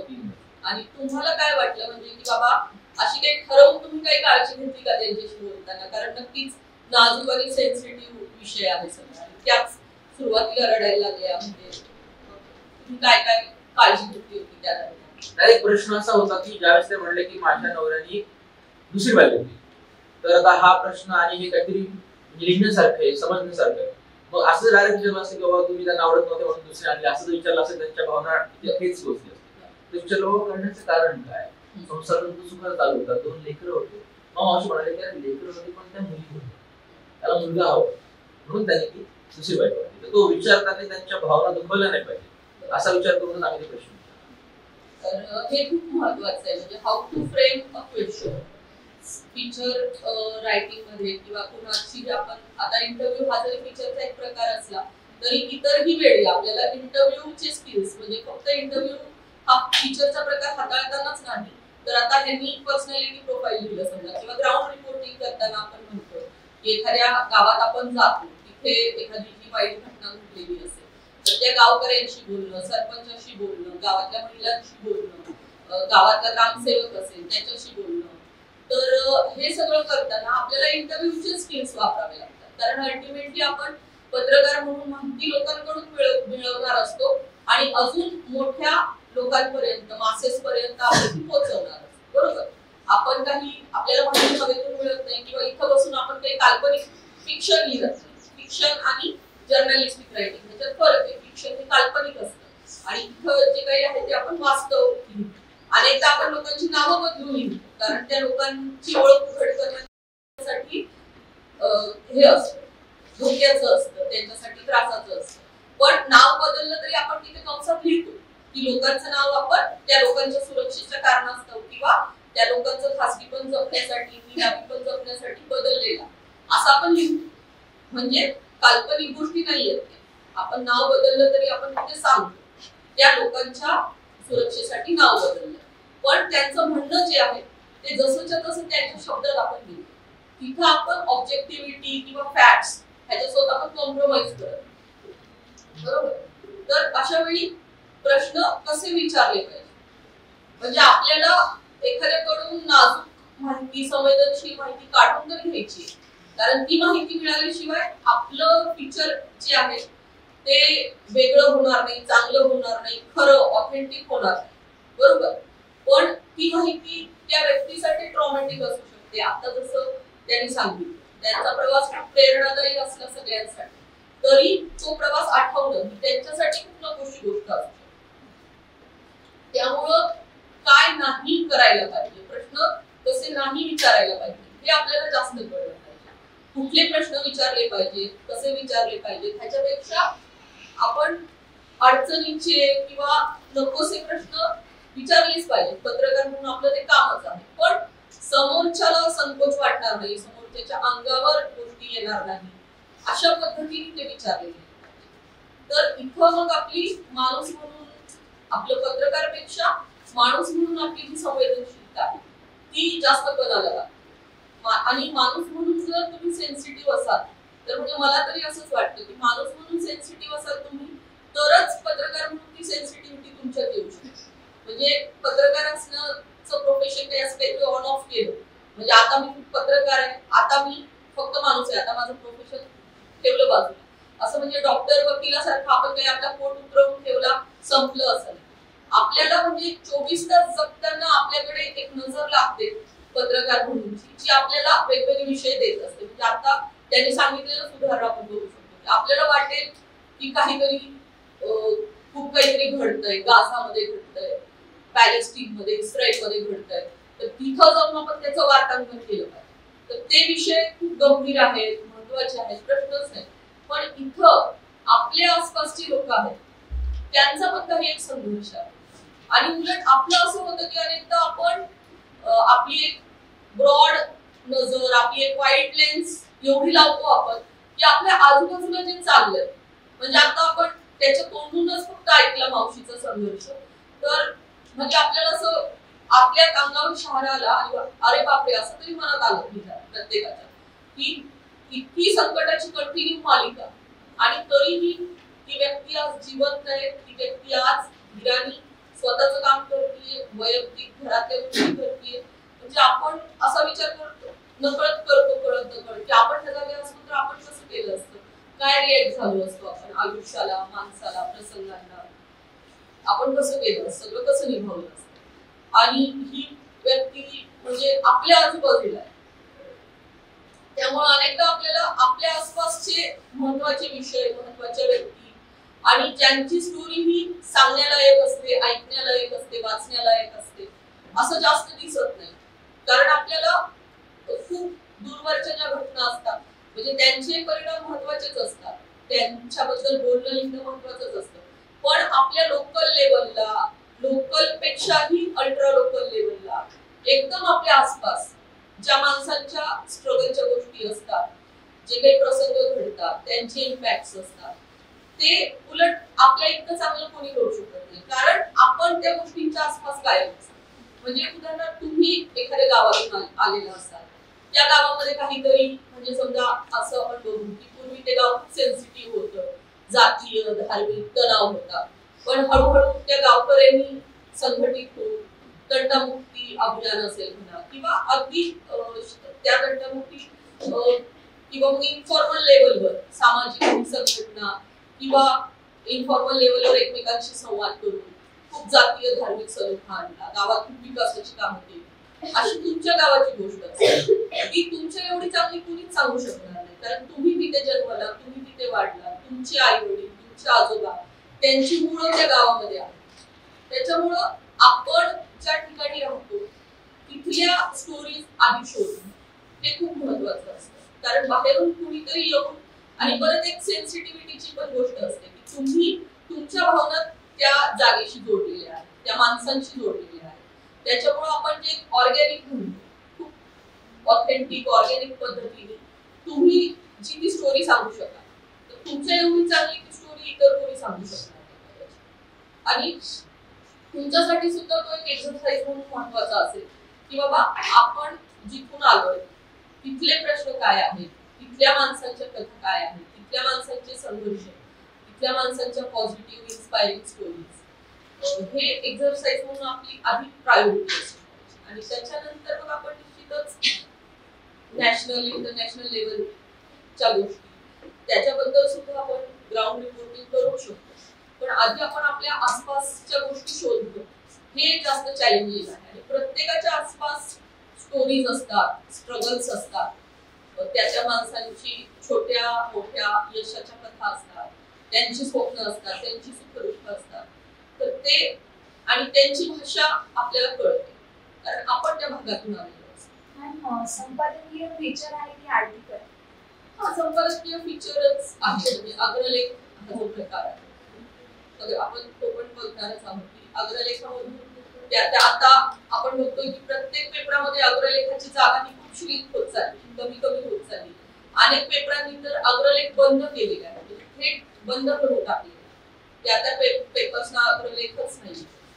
तर अशा वेळी अग्रलेख म्हणजे एडिटोरियलच्या पानावर जोडतो आणि ऑपेडचं पण एक पान असतं एडिटोरियलच्या अपोजिट जे असतं, त्याच्यावर सुद्धा आपण बघतो वेगवेगळ्या प्रकारच्या व्यक्तींचे प्रोफाईल्स असतात किंवा त्या त्यावेळी घडलेल्या घडामोडींचं विश्लेषण असतं. एखादं सर्कॅस्टिक पद्धतीचं ओपिनियन पीस लिहिलेलं असतं. तर ऑपेड आणि एडिटोरियल ह्या पेजेसच्या जागा पण आपण बघतो की वेगवेगळ्या इंग्रजी, हिंदी, मराठी दैनिकांमध्ये खूप श्रीक होत चाललेले आहेत किंवा ते बंदच केलेलं आहे. किंवा रविवार पुरवणे सुद्धा आपण बघतो की वेगवेगळ्या कोरोना नंतर विशेषतः रविवार पुरवण्यांची पानं म्हणूया किंवा अनेक पेपरांनी रविवार पुरवण्याच बंद करून टाकलेले आहेत किंवा त्याची पानं कमी केलेली आहेत. तर त्याच्यामध्ये जे काही ओपिनियन पीस असतात, अनालिसिस असतात, ते सगळे फीचरच्या प्रकारामध्येच मोडतात. तर आपण आता म्हणजे ग्राउंड रिपोर्टिंग बद्दल बोलू. ग्राउंड रिपोर्टिंगचे सुद्धा काही मराठी, हिंदी आणि इंग्रजीमध्ये तुम्हाला वेगवेगळे पीस पाठवतो. बीबीसी सगळ्या भाषांमध्ये ग्राउंड रिपोर्टिंग सातत्याने करत असते. तर बीबीसीचे वाचले तर ग्राउंड रिपोर्ट मराठीमध्ये सुद्धा असतं त्यांचं आणि हिंदी, इंग्रजीमध्ये सुद्धा असतं. किंवा इतर कुठल्या माध्यमाचा, इतर कुठल्या मीडिया प्लॅटफॉर्मवरचा ग्राउंड रिपोर्ट कुणाला आठवतोय का वाचलेला? आता महाराष्ट्रात तर सध्या इतक्या सगळ्या गोष्टी घडायला लागल्या, त्याच्यावरचे खूप ग्राउंड रिपोर्ट वेगवेगळ्या ठिकाणी आले. तुम्ही अग्रलेखाचं म्हणलं, संतोष देशमुख हा विषय आहे संजय राऊत यांची तर सामनामध्ये तर त्यांनी त्यामध्ये संतोष देशमुखांचं इन्क्लूड केलं होतं कसं प्रकरण. मात्र त्यानंतर त्यांनी सत्ताधारी पक्षाला एक टार्गेट केलं, त्यानंतर दिल्लीच्या शेतकऱ्यांचा देखील मुद्दा त्यामध्ये इन्क्लूड केला. तर मग असं आपण विषयाला धरून अग्रलेख घेऊ शकतो की अजून इन्क्लूड करू शकतो विषय? हा नक्कीच. कारण कसं आहे, कुठलाही विषय आपण बघतो की तो काही आभाळातून पडलेला नसतो. त्या विषयाची पडसाद इतर विषयांवर पण उमटत असतात किंवा आपली मतं मांडताना म्हणजे त्याला आर्टिक्युलेशन म्हणतात की बाबा एका विषयाला दुसऱ्या विषयाशी जोड, आर्टिक्युलेट कर. आणि प्रत्येक विषयांचे एकमेकांवर परिणाम होत असतात आणि एका विषयाचे धागे, एका विषयाचा संबंध हा दुसऱ्या कुठल्या तरी विषयाशी असतोच. म्हणजे सरकारने एक प्रकरण समजा चांगलं हाताळलं असेल आणि दुसरं प्रकरण जे आहे त्याच्याकडे कानाडोळा केला असेल. म्हणजे आता अनेक लोक असं म्हणतात की संतोष देशमुखांच्या प्रकरणात न्याय मिळतोय, पण परभणीचं जे सोमनाथ सूर्यवंशीचं प्रकरण झालं, पोलिसांनी कस्टडीमध्ये मारून त्याचा मृत्यू झाला, ते सिद्ध पण झालं नाही पोस्टमार्टम रिपोर्टमध्ये. पण आता सोमनाथ सूर्यवंशीच्या प्रकरणामध्ये सरकार काहीच लक्ष देत नाही. तर अग्रलेख लिहिताना मग निश्चितच ह्या दोन प्रकरणांची तुलना केली जाऊ शकते की सरकार एका प्रकरणामध्ये कसं अगदी जलद गतीने न्याय द्यायला लागलंय आणि दुसरं प्रकरण पूर्णतः दाबून टाकण्यात आलेलं आहे. पोलिसांवर काहीच कारवाई झालेली नाहीये, निलंबन सुद्धा पोलिसांचं झालेलं नाहीये. म्हणजे दोन प्रकरणं कशी भेदभाव करून हाताळली जात आहेत सरकारने, असं कुणीतरी पुराव्यांसकट त्यांचं म्हणणं जे आहे त्याला वेगवेगळ्या पद्धतीचं प्रमाण देऊन, लॉजिक देऊन ते अशी तुलना करू शकतो. किंवा मग शेतकरी आंदोलन हाताळताना सरकारने हुकुमशाही पद्धत अवलंबली होती आणि कुंभमेळ्यामध्ये जे काही झालं, इतके मृत्यू झाले पण सरकार सांगते फक्त 30च मृत्यू झाले. म्हणजे वेगवेगळ्या पद्धतीने सरकार कसं संवेदनशील आहे, केंद्रातलं सरकार, कारण ही दोन्ही प्रकरणं केंद्र सरकारच्या मुद्द्यावर. तर मग अशा पद्धतीची उदाहरणं देऊन सरकारची असंवेदनशीलता मांडली जाते. त्याच्यानंतर आपण फीचरचा प्रकार बघताना हे बघू शकतो की बाबा एखाद्याचा मृत्यू झाल्यावर मृत्यूलेख लिहिला जातो. म्हणजे एखादी व्यक्ती, आता आपण म्हणजे उस्ताद राशीद खान होते तर ते गेले, त्याच्यानंतर म्हणजे त्यांचं संगीताचं योगदान काय आहे. म्हणजे आपल्याला उस्ताद राशीद खान म्हणल्यानंतर त्यांची पॉप्युलर फिल्मी गाणीच आठवतात, जगभूमीमध्ये त्यांनी गायलेलं गाणं. तर पण त्याच्या पलीकडे जाऊन त्यांची ओळख काय आहे, म्हणजे ते स्वतः शास्त्रीय गायक, ते काही फक्त फिल्मी गाणी गाणारे गायक, त्यांची तेवढीच ओळख मर्यादित. पण सामान्य वाचक जे असतात त्यांना अनेकदा पॉप्युलर गाणीच त्या गायकाची माहिती असते, पण तो गायक कुठून आला, काय पद्धतीने संघर्ष करून त्यांनी नाव कमावलं आणि लोकप्रिय जी त्या गायकाची ओळख आहे त्या ओळखी पलीकडे जाऊन त्याचं संगीतातलं कर्तृत्व काय आहे, इतर कुठले शिष्य त्यांनी घडवले, त्यांच्या आवाजाचं वेगळेपण काय होतं, कुठल्या घराण्यामधून संगीताच्या ते आले होते, इतर अनेक मोठ्या व्यक्तींना त्यांच्याबद्दल काय वाटतं, त्यांचं बालपण कसं गेलं, त्यांच्यावर इतर कुठल्या गायकांचा प्रभाव होता, अशा सगळ्या गोष्टींचा सखोल उहापोह आपण ज्याला म्हणतो एक मांडणी म्हणतो. म्हणजे त्या व्यक्तीच्या मृत्यूच्या निमित्ताने त्यांना एक त्यांचं एक मोठेपण त्या निमित्ताने सांगणं. तर असे मृत्यूलेख पण खूप चांगले तुम्ही किती व्यक्ती गेल्यानंतर वाचले असतील. हिंदी, इंग्रजी, मराठीमध्ये अनेक आहेत. तर मी त्यांच्या तुम्हाला लिंक्स शेअर करेन. तुम्ही स्वतः वाचलेला आहे का व्यक्ती गेल्यानंतर? एखादा छोटासा तरी लेख असेल, मोठा लेख असं नाही, कुणाबद्दल तुम्हाला वाचलेला आठवतं का? फक्त बातमी नाही, बातमीच्या पलीकडे जाऊन त्या व्यक्तीचं त्या क्षेत्रातलं कर्तृत्व सांगणार एखादा लेख आठवतो का तुम्हाला? आत्मकथा वाचली. ओके, हा, पण आत्मकथा मग हे ते पुस्तकाचा प्रकार पण आणि म्हणजे आत्मकथा आणि तर ती व्यक्ती स्वतः लिहितो, बरोबर. पण एखादी व्यक्ती नंतर आपण पत्रकार म्हणून त्या व्यक्तीचं योगदान उलगडतो, त्या व्यक्तीच्या मृत्यू असं काही आठवतं तुम्हाला वाचलेलं? सुशांत सिंग राजपूतचे आर्टिकल बरं. तुम्ही ते वाचल्यानंतर तुम्हाला काय वाटलं की बाबा त्याच्यात काय काय होतं नेमकं? काय एखादं चांगलं आर्टिकल तुम्हाला चांगलं वाटलं तो गेल्यानंतर वाचलं, त्याच्यात कुठले कुठले एलिमेंट्स होते? मला पहिलं तर स्ट्रगल सांगितलं होतं, ते इंजिनियर त्याच्यानंतर ते बॉलिवूडमध्ये विषय आले, त्याला मुलीच भेटत नव्हते, गाड्यात निश्चित होते, दोन त्याच्यानंतर त्यांचे स्ट्रगल्स म्हणजे भेटत मूवी भेटून पण जेव्हा प्रमोशनला जायचे तेव्हा त्यांना इक्वल ट्रीटमेंट अशी दिली, जितने बाकी लोगों को मिलती थी ट्रीटमेंट. उसके बाद फिर उनका स्ट्रगल्स मूवी मिलने के बाद भी उनको पैसे उतने नहीं मिलते जितने बॉलीवुड के पहले से लोगों को मिलते थे. उसके बाद फिर मागच्या लोकांनी बोलू नका की काय सांगते ऐका. उसके बाद उनकी डेथ कैसे हुई इसके पीछे बहुत सारे कॉन्स्पिरेसीज हैं, जैसे कि कोई कहता है कि सुसाइड है क्योंकि उनकी हाइट के हिसाब से उनका एरिया वगैरह, और ये पॉलिटिकल आइडियोलॉजी थी कि उनको मारना चाहिए. ऐसी पूरी मतलब स्टार्टिंग से एंड तक उनकी लाइफ स्टोरी लिखी गई थी आर्टिकल में. हिंदी में था वो? नहीं, इंग्लिश में. बाकी तिने चांगलं उदाहरण दिलंय आणि सुशांत सिंग राजपूतच्या मृत्यूचं खूप चर्चा झाली. इव्हन अजूनही होते, तुम्ही सोशल मीडियावर बघत असाल, ट्विटरवर अनेकदा ट्रेंड असतो सुशांत सिंग राजपूतचा. तर हे म्हणजे अजून सतत वेळोवेळी त्याचे फॅन्स त्याची चर्चा करत असतात. अजून कोणी काय काय वाचलेलं आठवतं तुम्हाला? अशात एखादी प्रसिद्ध व्यक्ती गेली तिच्याबद्दल तुम्ही वाचलं?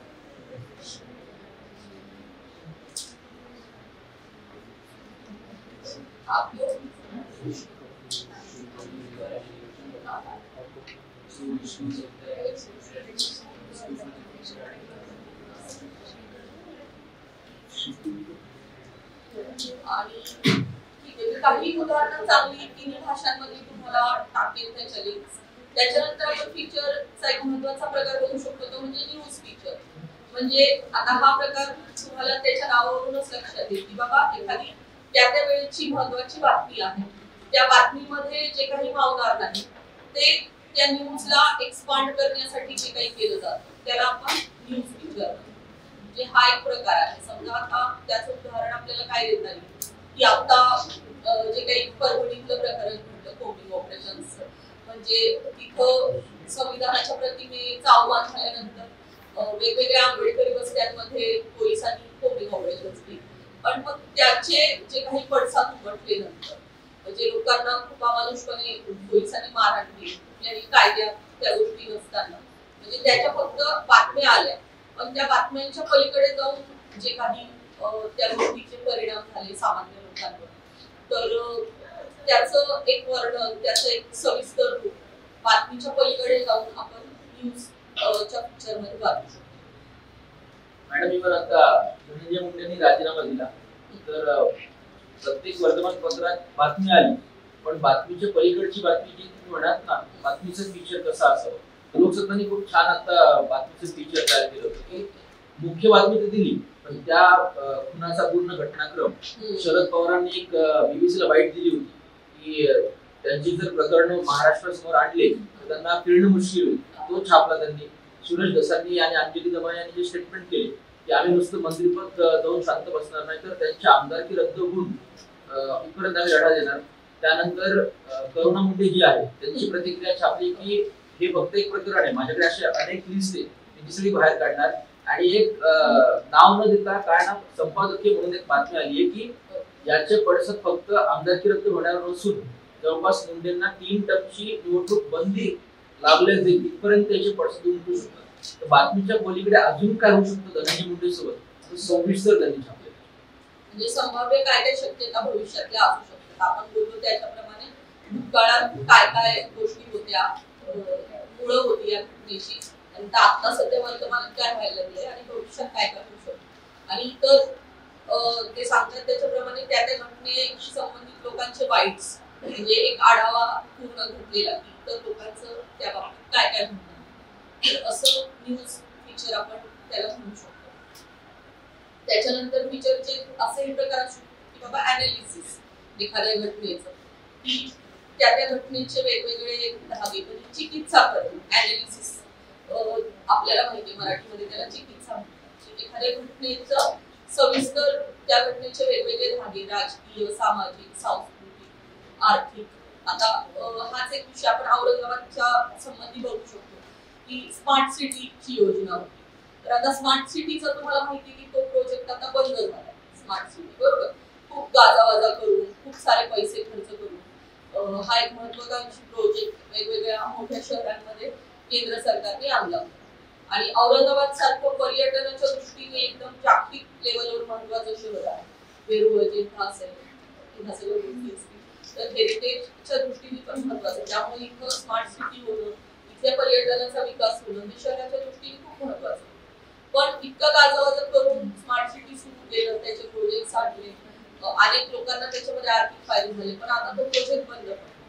तर ह्याच्यावर एक अनालिटिकल फीचर तुम्ही खूप चांगलं करू शकता की स्मार्ट सिटी काय उद्देशाने आणलं होतं, त्याच्यात किती पैसे खर्च झाले, मग तो बंद पडलाय आता, तर तो बंद पडण्यामागची कारण कुठली, काही लोक त्याला जबाबदार आहेत का, लोकल लेवलचे, केंद्राचे लोक. आतापर्यंत स्मार्ट सिटी मध्ये जे काही प्रोजेक्ट होते ते कुठपर्यंत आले, काही प्रोजेक्ट यशस्वी झाले का फक्त काही विशिष्ट लोकांचा आर्थिक फायदा झाला त्याच्यामध्ये. एक आपलं, कारण आपल्या कराच्या पैशातून आपल्याला माहिती आहे की सगळी विकासाचे प्रकल्प लोकशाहीमध्ये हाताळले जातात, तर करदात्यांचे पैसे कसे त्याच्यामध्ये इन्व्हेस्ट केले गेले. पण मग सामान्य नागरिकाला जे सगळे प्रोजेक्ट असतात, स्मार्ट सिटी असेल किंवा इतर कुठलाही विकासाचा प्रोजेक्ट असेल, नेहमी आपल्याला सांगितलं की सामान्य लोकांसाठी हे केलं जातं बरोबर आपल्या लोकशाहीमध्ये. तर सामान्य लोकांच्या हाताला नेमकं काय लागलं ह्याच्यात, असं सगळं अनालिसिस तुम्हाला ह्याच्यामध्ये करता येईल. मग परत तेच आरटीआयच्या अंतर्गत माहिती मागून किती लाखांची विकास कामं आली, त्यातली किती झाली. अनेकदा विकास कामं रखडल्यामुळे काय होतं की त्या त्या प्रकल्पांची किंमत खूप आवाजवी वाढते बरोबर. म्हणजे आता समजा सिमेंट आपल्याला 10 रुपयाला मिळत असेल गोणी, तर ती 5 वर्ष प्रोजेक्ट रखडल्यामुळे तीच गोणी 50 रुपयाला होते, 100 रुपयाला होते. तर अशा प्रकारे विकास प्रकल्प रखडल्यामुळे विनाकारण किंमत कशी वाढली प्रकल्पाची, आणि मग त्याच्यामध्ये किती पैसा वाया गेला. आता स्मार्ट सिटी बंद पडले तर त्याच्यावर त्या त्या खात्यातल्या महत्वाच्या लोकांचं काय म्हणणं आहे. इथले महापालिकेचे अधिकारी असतील किंवा केंद्रातल्या काही अधिकाऱ्यांचा आपल्याला जर बाईट घेता आला, स्मार्ट सिटी प्रकल्प ही ज्यांची संकल्पना होती आणि मग त्या प्रकल्पाचे प्रतिनिधी शहरामध्ये असतील अधिकारी केंद्रातले राज्यातले, तर त्यांचं काय म्हणणं आहे. सामान्य लोक म्हणजे अनेक जे सामान्य लोक आश्चर्य बघत होते की स्मार्ट सिटी झाल्यानंतर रोजगार वाढतील, आमच्या रोजगाराला एक्सपान्शन मिळेल, इथं जास्त पर्यटकांचं होईल. म्हणजे अगदी सामान्य फेरीवाले असतील, शहरातले दुकानदार असतील, व्यावसायिकांच्या युनियनचे काही लोक असतील, त्या लोकांचे सुद्धा तुम्ही त्याच्यामध्ये प्रतिक्रिया घेऊ शकता. परत वेगवेगळ्या ग्राफच्या माध्यमातून सुद्धा तुम्ही आकडेवारी मांडू शकता. आता आपण आकडेवारी बोललो की एखादा प्रोजेक्ट आला तेव्हा त्याची कॉस्ट काय होती, मग ती कॉस्ट कशी वाढत गेली, आता तो प्रोजेक्ट बंद पडल्यानंतर किती लाखांचं किती कोटींचं नुकसान झालेलं आहे, इतर बजेटवर, महापालिकेच्या बजेटवर, विकास कामांच्या बजेटवर, इतर ह्याच्यावर त्याचा कसा परिणाम झालेला आहे, असा सगळा आकडेवारीचा ग्राफ सुद्धा तुम्ही त्या अनालिटिकल फीचर मध्ये मांडू शकता, जेणेकरून त्या आपण नेहमी म्हणतो की आकडे बोलतात, नंबर्स स्पीक देमसेल्व्स, म्हणजे त्या आकड्यांमधून आपल्याला जे शब्दांमधून मांडायचे त्याच्यापेक्षा ते आकड्यांमधून मांडलं जाऊ शकतं. म्हणजे 500 रुपयांचा प्रोजेक्ट 5 वर्षामध्ये 5000 रुपयांवर गेला, पण तो बारगळला. तर हे तुम्ही आकड्याच्या माध्यमातून जर सांगितलं वर्ष आणि रक्कम देऊन, तर इथं लोकांना लगेच कळतं की काय पद्धतीचा ग्रोथ झालेला आहे आणि कशा पद्धतीने गोष्टी रखडवून अल्टिमेटली सामान्य लोकांचं नुकसान केलं गेलेलं आहे. हे लगेच त्या ग्राफच्या माध्यमातून लोकांना कळतं. तर तुम्ही शब्दांमध्ये वर्णन करून बाजूला ग्राफ जर दिले तर त्या अनालिटिकल फीचरचा इम्पॅक्ट वाढतो, ऑथेंटिसिटी वाढते. अशा पद्धतीने ग्राफचा उपयोग तुम्ही त्याच्यामध्ये करू शकता. तर हा आपण अनालिटिकल फीचरचा प्रकार म्हणतो. त्याच्यानंतर आपण ट्रॅव्हलॉग नावाचा सुद्धा एक जो प्रकार आहे, अर्थात प्रवास वर्णन. ट्रॅव्हलॉग्स वेगवेगळे, म्हणजे मराठीमध्ये आपल्याला इतके दिसत नाही ट्रॅव्हलॉग्स, पण हिंदी आणि इंग्रजीमध्ये असतात. म्हणजे एखाद्या ठिकाणी तुम्ही गेलात, पत्रकार म्हणून असेल किंवा लेखक म्हणून सुद्धा आपण वेगवेगळ्या लोकांचे कॉलम्स वाचतो, संडे सप्लिमेंट असेल किंवा ऑपेड पेज असेल किंवा मॅगझिन्स असतील. मॅगझिन्स मध्ये पिक्चर्स आपल्याला दिसतात, मॅगझिन्स मध्ये बातम्या नसतात, मॅगझिन्स मध्ये फक्त पिक्चर असतात.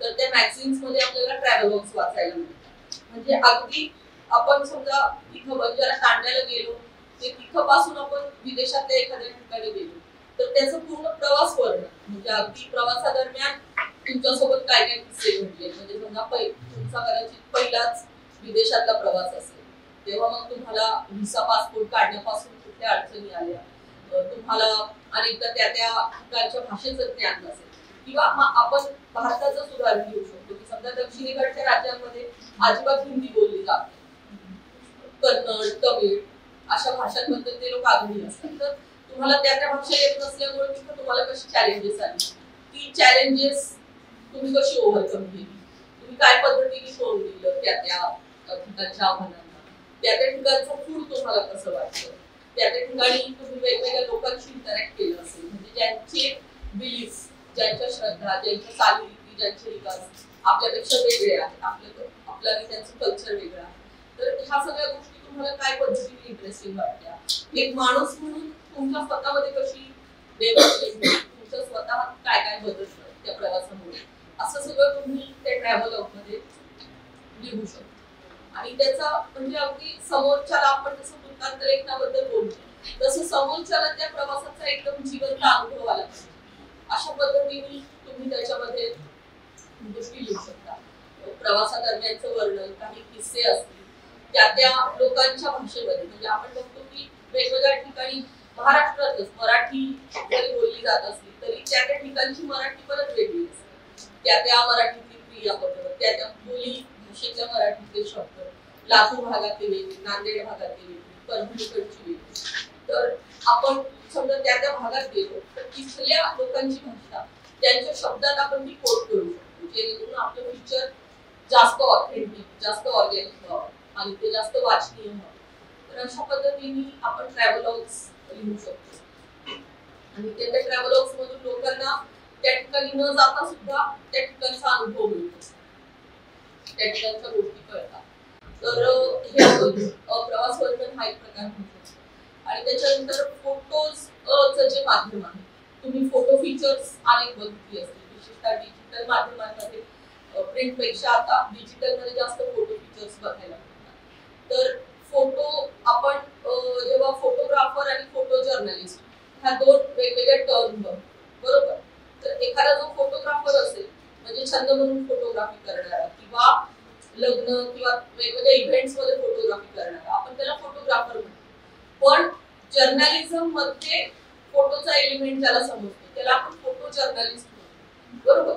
फोटोग्राफर आणि फोटो जर्नलिस्ट त्या दोन वेगवेगळ्या टर्म्स आहेत. कारण जर्नलिझमचा एलिमेंट ज्या व्यक्तीच्या फोटोमध्ये असतो, ज्याला न्यूज कळते, असा फोटोग्राफर हा फोटो जर्नलिस्ट असतो. एखाद्या घटनेमधली बातमी, एखाद्या प्रसंगामधली बातमी ज्याला कळते तो फोटो जर्नलिस्ट असतो. तर असे काही चांगल्या फोटो जर्नलिस्टचे फोटो सुद्धा मी तुम्हाला ग्रुपवर टाकेन. म्हणजे प्रत्येकाला आपण एक असं हे पण घेऊया, असाइनमेंट पण घेऊया की बाबा समजा एक 5 फोटो मी आपल्या ग्रुपवर टाकेन आणि त्या फोटोमध्ये तुम्हाला नेमकी बातमी काय वाटते. म्हणजे तो फोटो हा त्या फोटोमध्ये न्यूज एलिमेंट काय, तो फोटो न्यूजपेपर मध्ये फ्रंट पेजला छापला गेला. अनेकदा पॉलिटिकल फोटो असतात आपण बघतो की जे फ्रंट पेजला छापले जातात आणि एखादा कार्यक्रम असेल किंवा एखादा आपण लॉंग मार्च असेल तर त्या ठिकाणचे ते फोटोज असतात आणि अगदी त्या एका सेकंदामध्येच ती घडामोड घडलेली असते. आणि तो फोटो जो आहे म्हणजे विशेषतः इंडियन एक्सप्रेस मध्ये तुम्ही जर बघत असाल तर असे खूप न्यूज एलिमेंट असलेले फोटो त्यांच्या फ्रंट पेजला असतात. त्यांच्या स्वतःच्या फोटो जर्नलिस्ट एम्प्लॉई तिथे काढलेले असतात.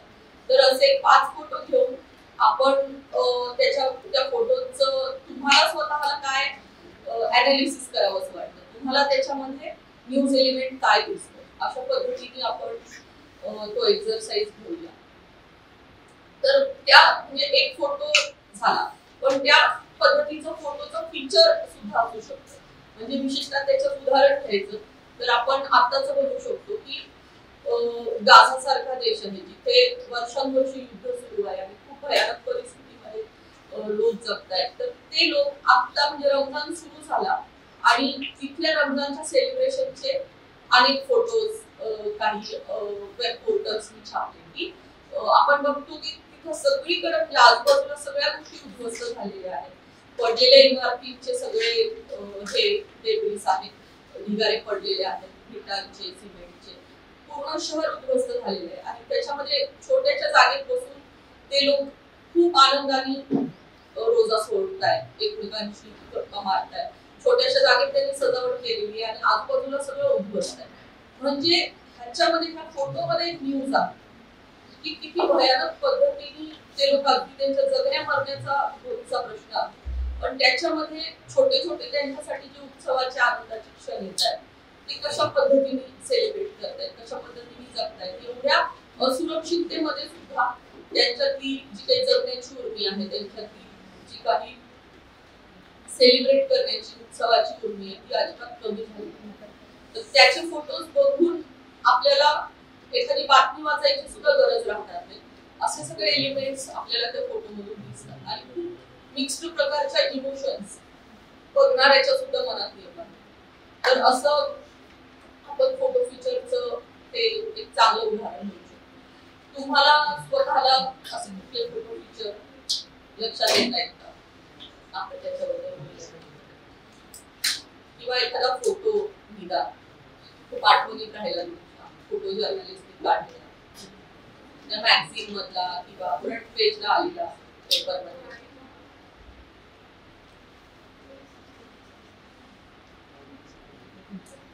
बोलायची जास्त बोलत नाही त्यांनी बोला.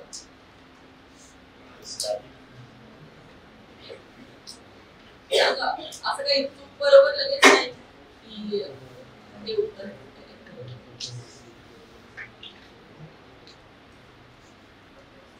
बोला बोला विचार नका करू. काही परीक्षा नाही कोणाची. सांगा.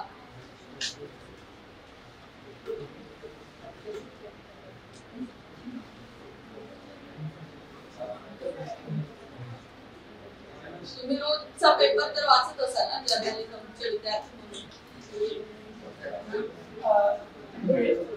फोटोग्राफर आहे बट त्याचा एक फोटो आहे, एक फेमस फोटो जिथं ते जे डेझर्ट एरिया आहे त्याच्यात एक मुलगा असतो जो भुका असतो आणि त्याच्याच मागे इकडे असतो जो वाट पाहत असतो की तो केव्हा मरेल आणि तो त्याला खाईल. आणि एवढा डिफरन्स होतो त्या फोटोची की तो त्याच्यानंतर सुसाईड करतो. Real story. आपण तो फोटो शोधते तो पण आपण ग्रुपवर टाकूया. तो ज्या फोटो बद्दल बोलतोय तो खूप वर्ल्ड फेमस फोटो आहे आणि खरोखर तसं घडलेलं. म्हणजे त्या पत्रकारांनी दुष्काळ पडलेला होता, मला वाटतं सुदान का कुठल्या तरी आफ्रिकन कंट्रीमध्ये, तेव्हाचा तो फोटो आहे. आणि त्या दुष्काळामध्ये खूप लहान बाळ ते म्हणजे खूप आत्यंतिक भुकेपोटी ते जमिनीवर पडलेलं होतं आणि ते बाळ कधी मरेल आणि मला कधी खायला मिळेल म्हणून एक गिधाड त्या बाळाचा फॉलोअप घेतो. तो फोटो त्या फोटोग्राफरने काढला आणि ती सगळी दुष्काळाची भयानक रियालिटी होती. तो फोटोग्राफर स्वतः इतका डिप्रेस झाला की खरोखर नंतर त्यांनी सुसाईड केली. म्हणजे हा जो काही ट्रॉमा आहे तो त्याला त्या सगळ्या रियालिटीचा ट्रॉमा सहन नाही झाला आणि त्यांनी सुसाईड केली. तर हे असे फोटोज जे आहेत ते खरोखर कायम म्हणजे जगभरात इम्पॅक्ट करतात आणि प्रत्येक पिढीमध्ये त्या फोटोच्या मागची स्टोरी जी आहे ती लोक एकमेकांना सांगतात, ऐकवतात आणि तो काळ जरी संपून गेला तरी त्या फोटोचा इम्पॅक्ट राहतो. म्हणजे तो पण नंतर मी फोटो टाकेल आणि मला वाटतं इंडियन एक्सप्रेसच्या पत्रकारांनी काढलेला आहे. इंदिरा गांधी जेव्हा पंतप्रधान होत्या तेव्हा आपल्याला माहिती आहे की त्या पहिल्या आणि एकमेव आतापर्यंतच्या महिला पंतप्रधान. तर सगळे पुरुष जे आहेत ते त्यांच्या आजूबाजूला उभे आहेत एकदम असे आदराने झुकून, काय काय फाईल वगैरे घेऊन आणि ते एकट्या महिला त्या अशा कमांडिंग पोझिशन मध्ये. असा एक इंदिरा गांधीचा फोटो म्हणजे काही जणांना आठवत असेल बघितलेला. तो पण एक खूप फेमस, भारतीय कॉन्टेक्स्ट मध्ये बोलायचं तर तो पण एक खूप फेमस फोटो आहे. तर त्याच्यामधून जे काही सांगितलं जातं ते कदाचित एखादा लेख लिहून सांगता येणार नाही. म्हणजे एखाद्याला भारतातल्या वुमन पॉवर बद्दल सांगायचं असेल विदेशी लोकांना तर तो फोटो दाखवून त्याला जे सांगता येईल ते कदाचित त्याला बोलून सांगता येणार. अशा पद्धतीचा त्या फोटोचा, त्या इमेजचा इम्पॅक्ट असतो. अशा पद्धतीचे आणि तो एका पत्रकारानेच काढलेला फोटो आहे इंदिरा गांधींच्या केबिन मध्ये, मला वाटतं त्यांच्या कार्यकाळाच्या दरम्यान. तर असे फोटोज जे आहेत ते तुमच्यापैकी काही जणांना तशी उदाहरणं माहिती असतील तर तुम्ही पण ते आपल्या ग्रुपवर टाका. म्हणजे मग फोटोजची चर्चा. अजून काही त्याच्यानंतर आठवत आहेत इतरांना फोटोज जे बोलले नाही त्यांनी बोला.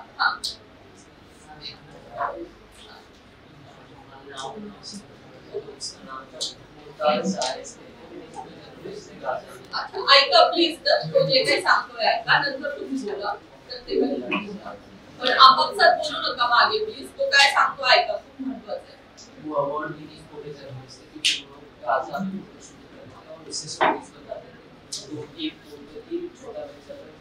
व्हाइट कपड़ों में बना हुआ था और वो फोटो बहुत ज्यादा वायरल हो गया था.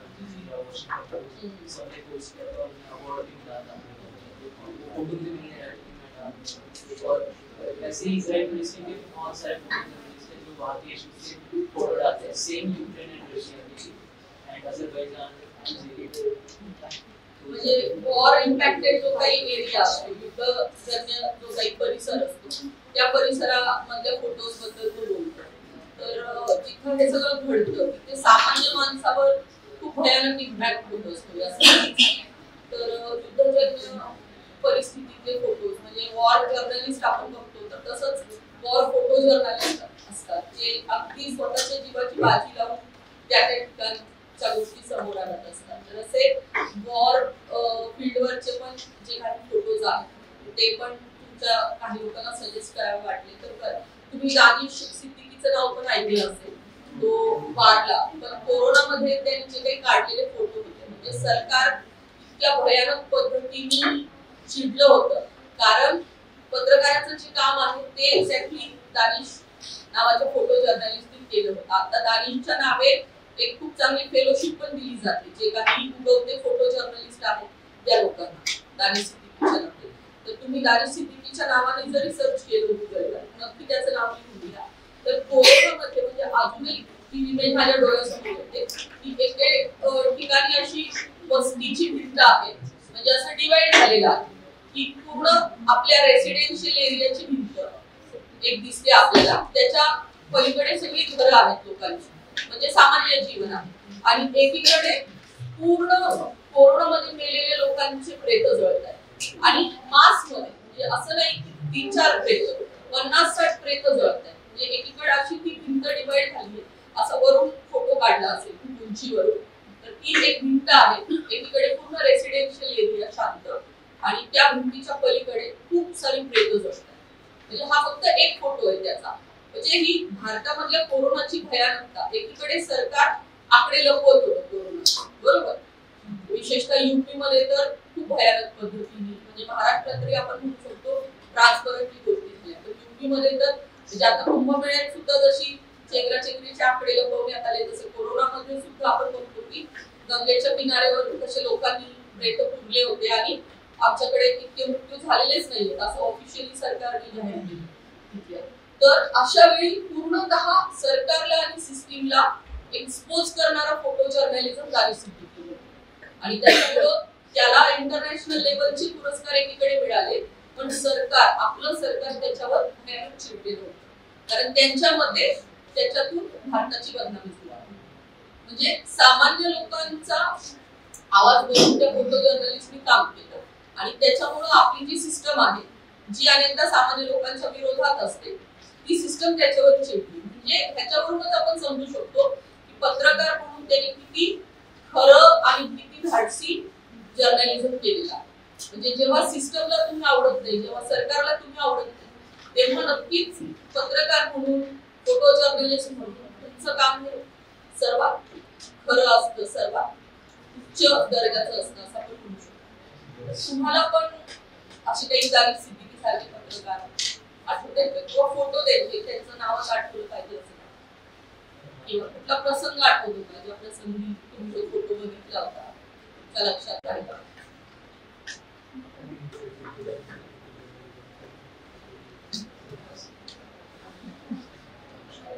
हा दाखवा ना, नंतर ग्रुपवर पण टाका.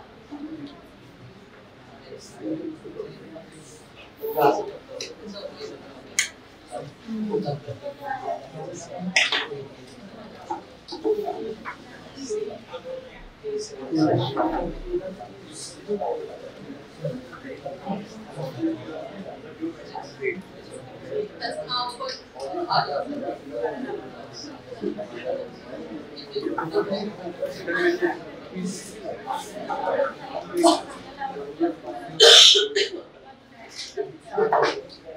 तर आपण फीचरच्या फॉर्मॅटनुसार हे फीचरचे प्रकार बघितले.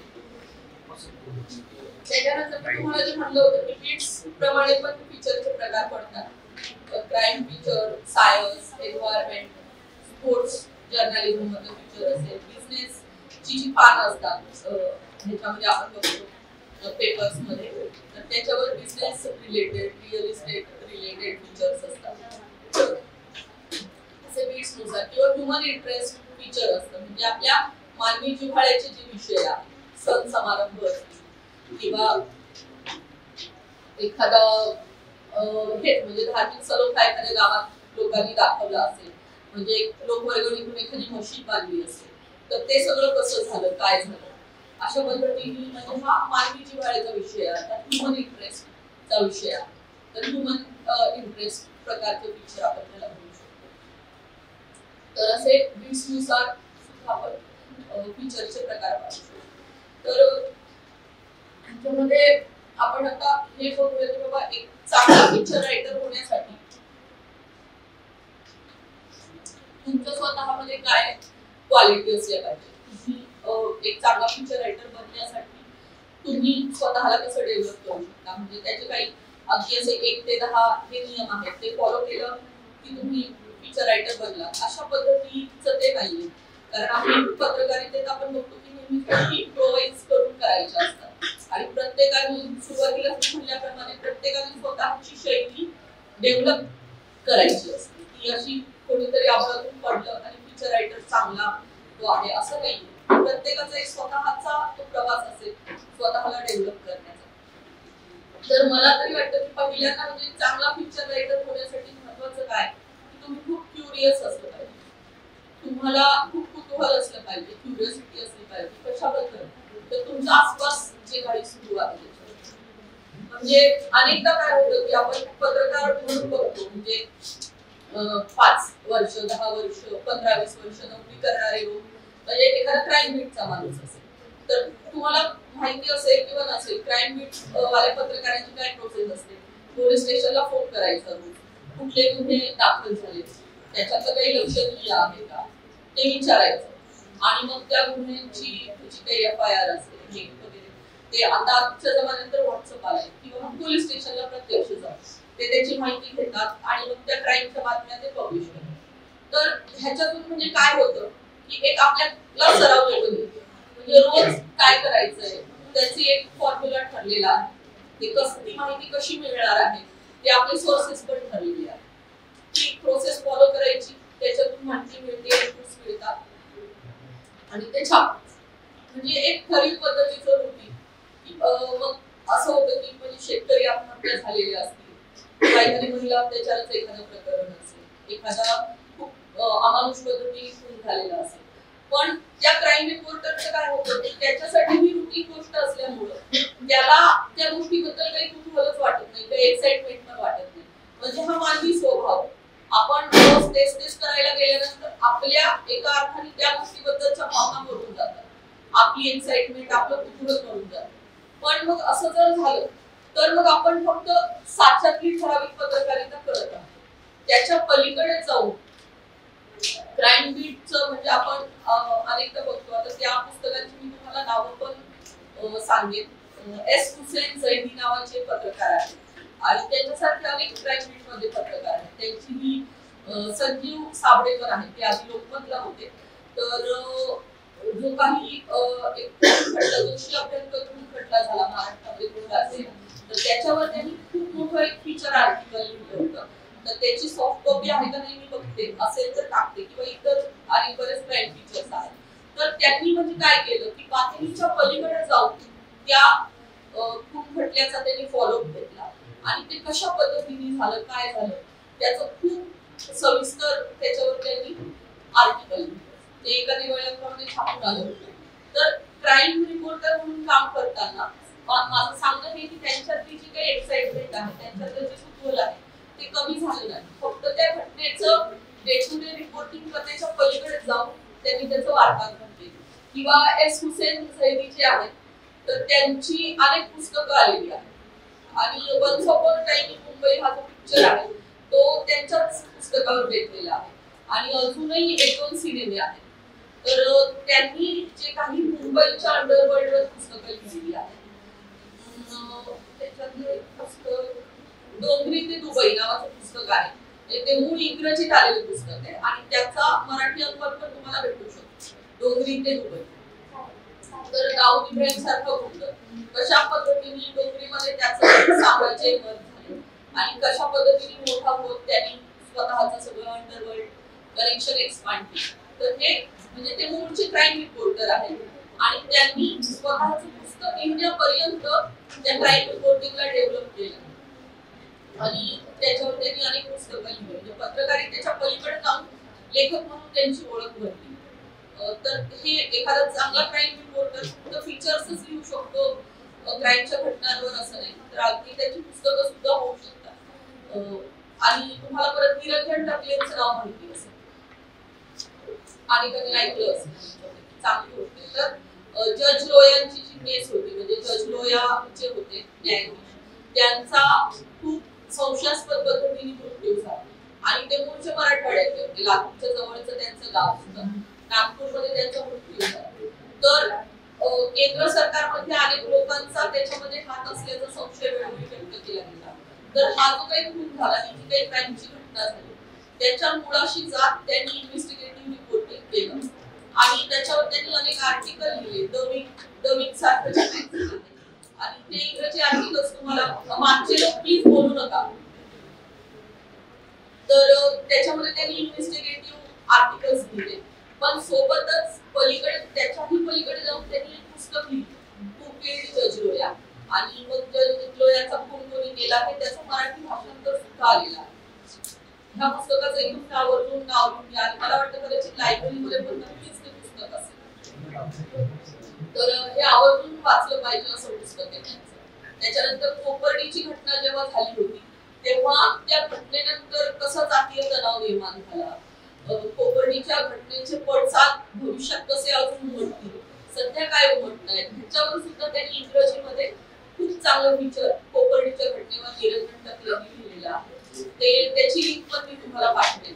तर अतिशय सोप्या इंग्रजीमध्ये तुम्ही महत्वाचा विषय मांडणार, महत्वाचे मुद्दे आणि वेगळे मुद्दे इतरांपेक्षा, इतर जे पत्रकार रिपोर्टिंग करत होते डेली त्या घटनेचं, त्याच्या पलीकडे जाऊन वेगळे मुद्दे मांडणार कोपर्डीच्या घटनेच्या निमित्ताने त्यांनी ते न्यूज फीचर लिहिलेलं आहे. इतक्या सोप्या इंग्रजीत. परत ही पण खूप महत्वाची गोष्ट आहे की पत्रकार म्हणून आपण कुठल्याही मराठी, हिंदी, इंग्रजी कुठल्याही भाषेत लिहत असतो तर आपली भाषा खूप सामान्य लोकांना समजेल अशी असली पाहिजे.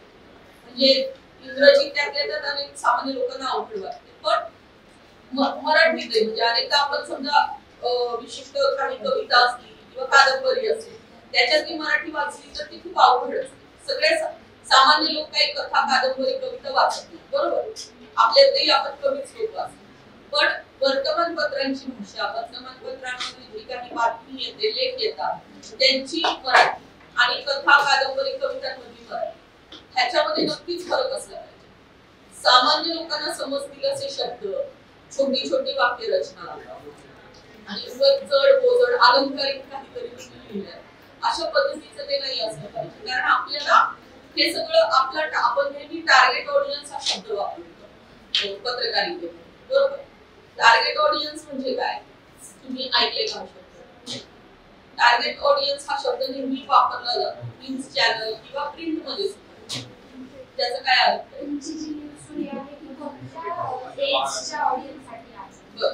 कुठला एज किंवा कुठला क्लास, हा वर्ग, हा म्हणजे अगदी श्रमिक कामगारापासून ते डॉक्टर वकिलापर्यंत वर्ग आपण जेव्हा म्हणतो तेव्हा तो वर्ग, वयोगट म्हणजे कॉलेजच्या मुलापासून ते अगदी 70-60 वर्षाचा एखादा निवृत्त माणूस सुद्धा ते वाचू शकतो, बरोबर. म्हणजे तुम्ही पण पेपर वाचता, तुमचा आजोबा पण वाचता, पण तो सगळ्या वयोगटाला समजतो. क्लास आपण जेव्हा म्हणतो तेव्हा एखादा श्रमिक कामगार, एखादा रिक्षावाला, एखादा फेरीवाला त्याच्यापासून ते डॉक्टर वकील सगळे लोक एकच पेपर वाचतात. त्याच्यामुळं अशा वेगवेगळ्या निकषांवर वयोगट असेल, वर्ग असेल, व्यवसाय असेल किंवा शिक्षण असेल, अशा सगळ्या निकषांवर तुमचा टार्गेट ऑडियन्स हा व्यापक असला पाहिजे. सगळ्यांसाठी तुम्ही लिहिताय, तुम्ही कुठल्या तरी विशिष्ट एज ग्रुप साठी, विशिष्ट प्रोफेशन साठी लिहिताय असं नाही. तर समाजात वेगवेगळे जे घटक आहेत, वेगवेगळ्या अर्थाने त्यांचं जे डिव्हिजन झालेलं आहे ते डिव्हिजन तुम्हाला करून उपयोगच नाही. पत्रकार म्हणून तुम्ही मासेस साठी लिहत असता, क्लासेस साठी नाही लिहत. त्याच्यामुळं टार्गेट ऑडियन्स आपला जो आहे तो एक सगळा समाज आहे, सगळे नागरिक आहेत, त्यांचं काही प्रोफेशन असो, काही शिक्षण असो, काही वय असो, काहीही समज असो, पण त्यांच्यापर्यंत ते तुमचा मुद्दा पोहोचला पाहिजे. म्हणजे बातमीपेक्षा पण फीचर लिहिताना हे आव्हानात्मक असतं, कारण फीचर मध्ये तुम्ही तुमची मतं, तुमचे विचार मांडत असता, अनालिसिस करत असता, अनेकदा भविष्यावर काय परिणाम होतील ह्याचे अंदाज वर्तवत असतात. त्याच्यामुळे त्याच्यातली भाषा तर सोपी असणं अतिशय महत्वाचं असतं. बातमीचा एक उलट विशिष्ट साचा असतो, काय काय घडलं एवढं सांगून तुम्ही थांबता, पण जेव्हा तुम्ही काहीतरी वर्णन करत असता, अनालिसिस करत असता, तेव्हा उलट जास्तीत जास्त सोपी भाषा वापरणं हे तुमचं पुढचं आव्हान असतं. त्याच्यामुळे तुम्ही इंग्रजीतले अनेक पत्रकारांचे जर फीचर वाचाल तर तुम्हाला वाटेल की अरे ही इंग्रजी तर कोणालाही समजण्यासारखी. अनेकदा आपलं इंग्रजीचं ज्ञान खूप जुजबी असतं, पण ती इंग्रजी लगेच थोडं बहुत इंग्रजी कळणाऱ्याला पण त्या फीचर मधली भाषा कळू शकते. म्हणजे निरंजन टकले किंवा बरखादत तुम्हाला माहिती असेल तर बरखादतचं वॉर रिपोर्टिंग नेहमीच सांगितलं जातं, पण आता कोविड नंतर म्हणजे माझ्याकडे पण पुस्तक आहे, मी विकत घेतलं आणि वाचलं तर अतिशय सोपी इंग्रजी, फ्रॉम हेल्थ टू बॅक असं त्या पुस्तकाचं नाव आहे. गुगलवरही ते तुम्हाला मिळेल. असं मोठं हार्डबाउंड पुस्तक आहे. कोविड मध्ये बरखादतनी जे काही रिपोर्टिंग केलं त्या रिपोर्टिंग दरम्यान म्हणजे अगदी महाराष्ट्रात मराठवाड्यापासून ते जम्मू काश्मीर, नॉर्थ ईस्ट इथं पर्यंतचे वेगवेगळे लोक कोरोनामध्ये, कोरोनासारखं आरोग्याचं संकट सोबत सरकारची असंवेदनशीलता ह्याच्यामुळं सामान्य आणि मेडिकल मधल्या वेगवेगळ्या सुविधा पुरेशा उपलब्ध नसणं ग्रामीण भागामध्ये, ह्याच्यामुळं सामान्य लोकांवर किती वेगवेगळे भयानक परिणाम झाले आणि सामान्य लोकांचं आयुष्य कसं कायमचं उद्ध्वस्त झालं. अशा पद्धतीने न्यूजच्या पलीकडे जाऊन सामान्य लोकांच्या स्टोरीज त्याच्यामध्ये लिहिलेल्या आहेत. फ्रॉम हेल टू बॅक बरखादतचं कोविड मध्ये आलेलं पुस्तक आहे. तर इतक्या अतिशय सोप्या इंग्रजीमध्ये त्यांनी ह्या सगळ्या सामान्य लोकांच्या स्टोरीज लिहिलेल्या आहेत. तुम्हाला वाचताना इंग्रजीचा अजिबात दडपण येणार नाही. इतक्या सोप्या पद्धतीने त्यांनी त्या स्टोरीज लिहिल्या. तर तुम्ही अशा पद्धतीने इतरही काही इंग्रजी लोकांचं वाचलंय का? ते वाचताना तुम्हाला म्हणजे ती इंग्रजी सोपी आहे, प्रवाही आहे, किंवा हिंदी मध्ये सुद्धा, आणि मराठी तर आपली अनेकांची मातृभाषा आहे, पण तुम्ही मराठीच्या पलीकडे जाऊन हिंदी मध्ये काही वाचले का? ते वाचताना तुम्हाला असं वाटलं का की बाबा अरे ही आपली मातृभाषा नसून सुद्धा किती आपल्याला हे अपील होतंय, किती सहज सोपं ह्यांनी लिहिलंय, असं काही तुम्ही हिंदी इंग्रजी मध्ये वाचलेलं तुम्हाला आठवतं? त्याच्याबद्दल सांगा. जे बोलत नाही जास्त त्यांनी बोला. मराठीच्या पलीकडे जाऊन तुम्ही न्यूज फीचर किंवा इंटरव्ह्यूज तरी निदान वाचलेत का? ग्राउंड रिपोर्ट वाचलेत का? BBC हिंदीचे सुद्धा ग्राउंड रिपोर्ट हे खूप सोप्या हिंदीमध्ये असतात. आपल्याला हिंदी आपली भाषा नाही असा अडथळा कधीच जाणवत नाही ते ग्राउंड रिपोर्ट वाचताना. असे काही वाचलेत का तुम्ही?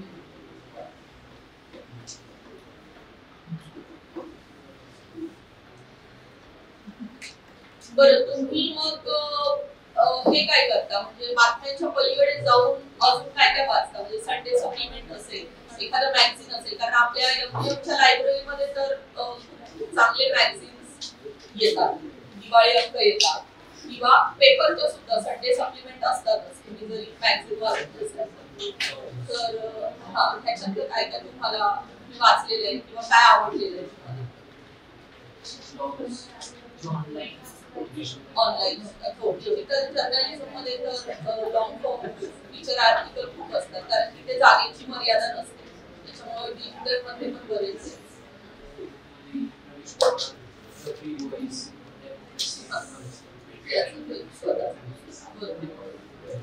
अजून बाकीची मॅगझिन हिंदी इंग्रजी दोन्हीमध्ये ठीक चांगलं असतं.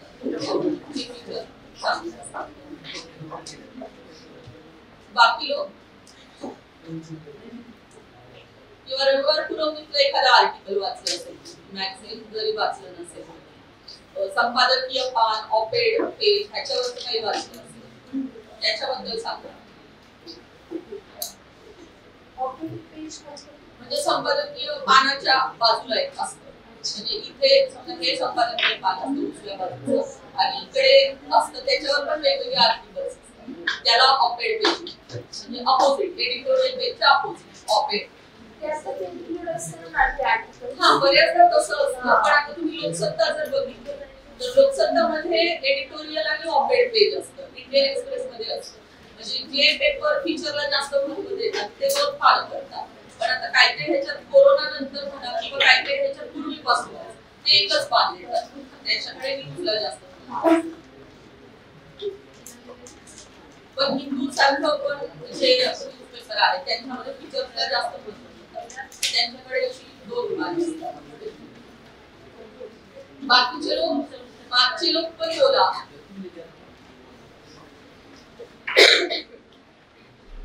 तुम्ही काही कधीच आर्टिकल वाचलं नाही कुठलं न्यूज आर्टिकल?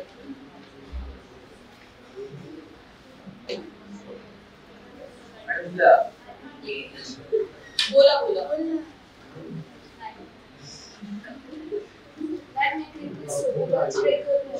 हो, लंच ब्रेक नक्कीच आपण करूया. तर हा फक्त एकच म्हणजे आता आपण फील्डवरती जाणार लगेच, बरोबर, लंच ब्रेक. तर तुम्ही सगळ्यांनी थोडंसं लंच ब्रेक मध्ये निदान म्हणजे एवढ्यासाठी मी विचारते की बाबा आपण जशी गुगल वरून पुस्तकाकडून माहिती घेतो तशी व्यक्तींकडून पण घेतो. तर इथं कोणी आहे का मुस्लिम कम्युनिटीतलं? लहान त्यांनी उत्तर दिले जे की गरजेचं आहे. तर तुम्ही आता लंच दरम्यान बिला जे आहेत त्यांच्याशी थोडस सगळ्यांनी बोलू शकता. म्हणजे 5 मिनिटं तो जे काही सांगेल त्याला स्वतःला जे काही माहिती आहे थोडस त्याच्याकडून माहिती स्वतःकडे काही माहिती असेल. पण आता आपण जे करणार आहोत 2 मिनिटातच मी सांगते मग आपण लंच ब्रेक करूया. बघा आपण आता इथं मध्ये जो काही एकतर वर्षभर सगळे फूड स्टॉल्स असतात पण रमजान मध्ये अजून जास्त तो सगळा माहोल जिवंत असतो. संध्याकाळी तर रोजा खोलायला इफ्तार करायला तिथं खूप जास्त गर्दी असते. तर तिथं वेगवेगळ्या पद्धतीचे व्हेज नॉन व्हेज खाद्यपदार्थ मिळतात. फालुदा सारखी हे मिळतात, थंड पेय मिळतात. तर हे सगळं बघायला म्हणजे तिथं येणारे लोक असतील किंवा ते बनवणारे आचार्य असतील आणि ती अर्थव्यवस्था जी आहे त्याची ह्या सगळ्या महिनाभराच्या काळामध्ये किती उलाढाल होते. अनेक लोक औरंगाबादच्या बाहेरून सुद्धा इथलं हे सगळा माहोल बघायला येतात. काही परदेशी पर्यटक कदाचित आपल्याला तिथे त्यांना काय क्युरिओसिटी वाटते त्याच्याबद्दल. पुन्हा औरंगाबाद सारख्या म्हणजे बिलाल पण अजून तुम्हाला सविस्तर सांगेल तर नाथखलिया ही खूप स्पेशालिटी आहे औरंगाबादची. इतर ठिकाणी मिळत नाही म्हणजे ती वर्षभर पण मिळते. नाम असतो आणि खलिया नावाची ग्रेव्ही असते. तर ही औरंगाबादची स्पेशालिटी ते आपण अजून सगळं चालू त्याच्याबद्दल लिहूया आणि नंतर अजून काय काय व्हरायटी असतात. परत हैदराबादचे सगळे वेगवेगळे आचारी लोक तिथे येतात. हलीम अशा सगळ्या बनवायला. ते हलीम बनवण्याची प्रोसेस खूप कॉम्प्लेक्स असते. रात्रभर ते सगळं शिजवलं जातं वेगवेगळ्या डाळी आणि मग तर ती प्रोसेस सगळी कशी असते. मग ते हैदराबादचं हलीम कसं वेगळं आहे इतर ठिकाणी मिळणाऱ्या हलीमपेक्षा. मग ते हैदराबादच्या आचार्यांशी आपण सविस्तर बोलूया की बाबा तुमची काय स्पेशालिटी. तुम्ही हैदराबादहून इथे येता तर इतर लोकांच्या हलीमपेक्षा तुमचं काय वेगळं असतं. तुम्ही काय असा दावा तुम्ही जे करताय की आमचं स्पेशल हैदराबादचं तर ते काय वेगळं आहे. म्हणजे आपण वाचकांच्या दृष्टीने विचार करायचा आहे की वाचकांना एक सतत म्हणजे रमजानचं फूड कल्चर हे तिथे जाणाऱ्या लोकांना माहिती आहे. अनेकांना आता वाचून म्हणजे डिजिटल मीडियावर असेल किंवा वेगवेगळे ब्लॉगर्स असतात जे व्हिडिओ माध्यमातून ब्लॉग करतात. तर आजकाल सगळ्यांना सगळं उपलब्ध आहे. पण आपण एक्सक्लुझिव्ह आता ह्याच्यामध्ये काय विचारणार आहोत किंवा आपण असं काही विचारूया त्यांना की आता बदलत्या काळानुसार अजून काही वेगळे खाद्यपदार्थ इन्व्हेंट केले गेले का तरुणाईसाठी म्हणूया किंवा जे लोक नॉनव्हेज नाही खात तर व्हेज मधल्या वेगवेगळ्या काय काय जास्त व्हरायटी आहेत. किंवा ह्याच्यावर एक चांगलं काही जणांनी असा फोकस ठेवा की फोटो फीचर ह्याचं करायचं. म्हणजे आपण काही जणांनी ह्याच्या स्वरूपात बोलूया व्हिडिओच्या स्वरूपात. काही जणांनी फोटो जर्नलिझमचा फोकस ठेवून फोटो फीचर करा कारण ह्याच्यामध्ये फोटोजेनिक एलिमेंट खूप असतो. मध्ये जर आपण जाऊ ना तर ते सगळं पदार्थांचं मेकिंग असेल लोकांची गर्दी असेल आणि कलरफुल एलिमेंट खूप असतो त्या सगळ्या फूड मध्ये. तर फोटो फीचर करण्याचा फोकस आताच काही जणांनी ठेवा. ज्यांच्याकडे मोबाईलचे किंवा असे चांगले कॅमेरे आहेत त्या लोकांनी फोटो फीचर करा आणि मग त्या फोटो फीचरच्या खाली छोट्या छोट्या ओळी देऊन आपण त्याचे एक प्रॉपर त्याच्यामध्ये थोडंसं कंटेंट असेल आणि मुख्य फोटो असतील अशा पद्धतीने आपण त्याच्या सविस्तर कॅप्शन आणि फोटो असे चांगलं फोटो फीचर आपण त्या व्हिडिओचं बनवूया. आणि बाकीच्यांनी मग एखाद्याने फक्त एखादा खूप जुना नानखलियावाला असेल फक्त ते एकट्याचाच इंटरव्ह्यू कुणाला तरी करता येईल आणि कुणाला फक्त आढावा घेणार तर हा झालंच माझं. तर अशा पद्धतीने आपण करूया.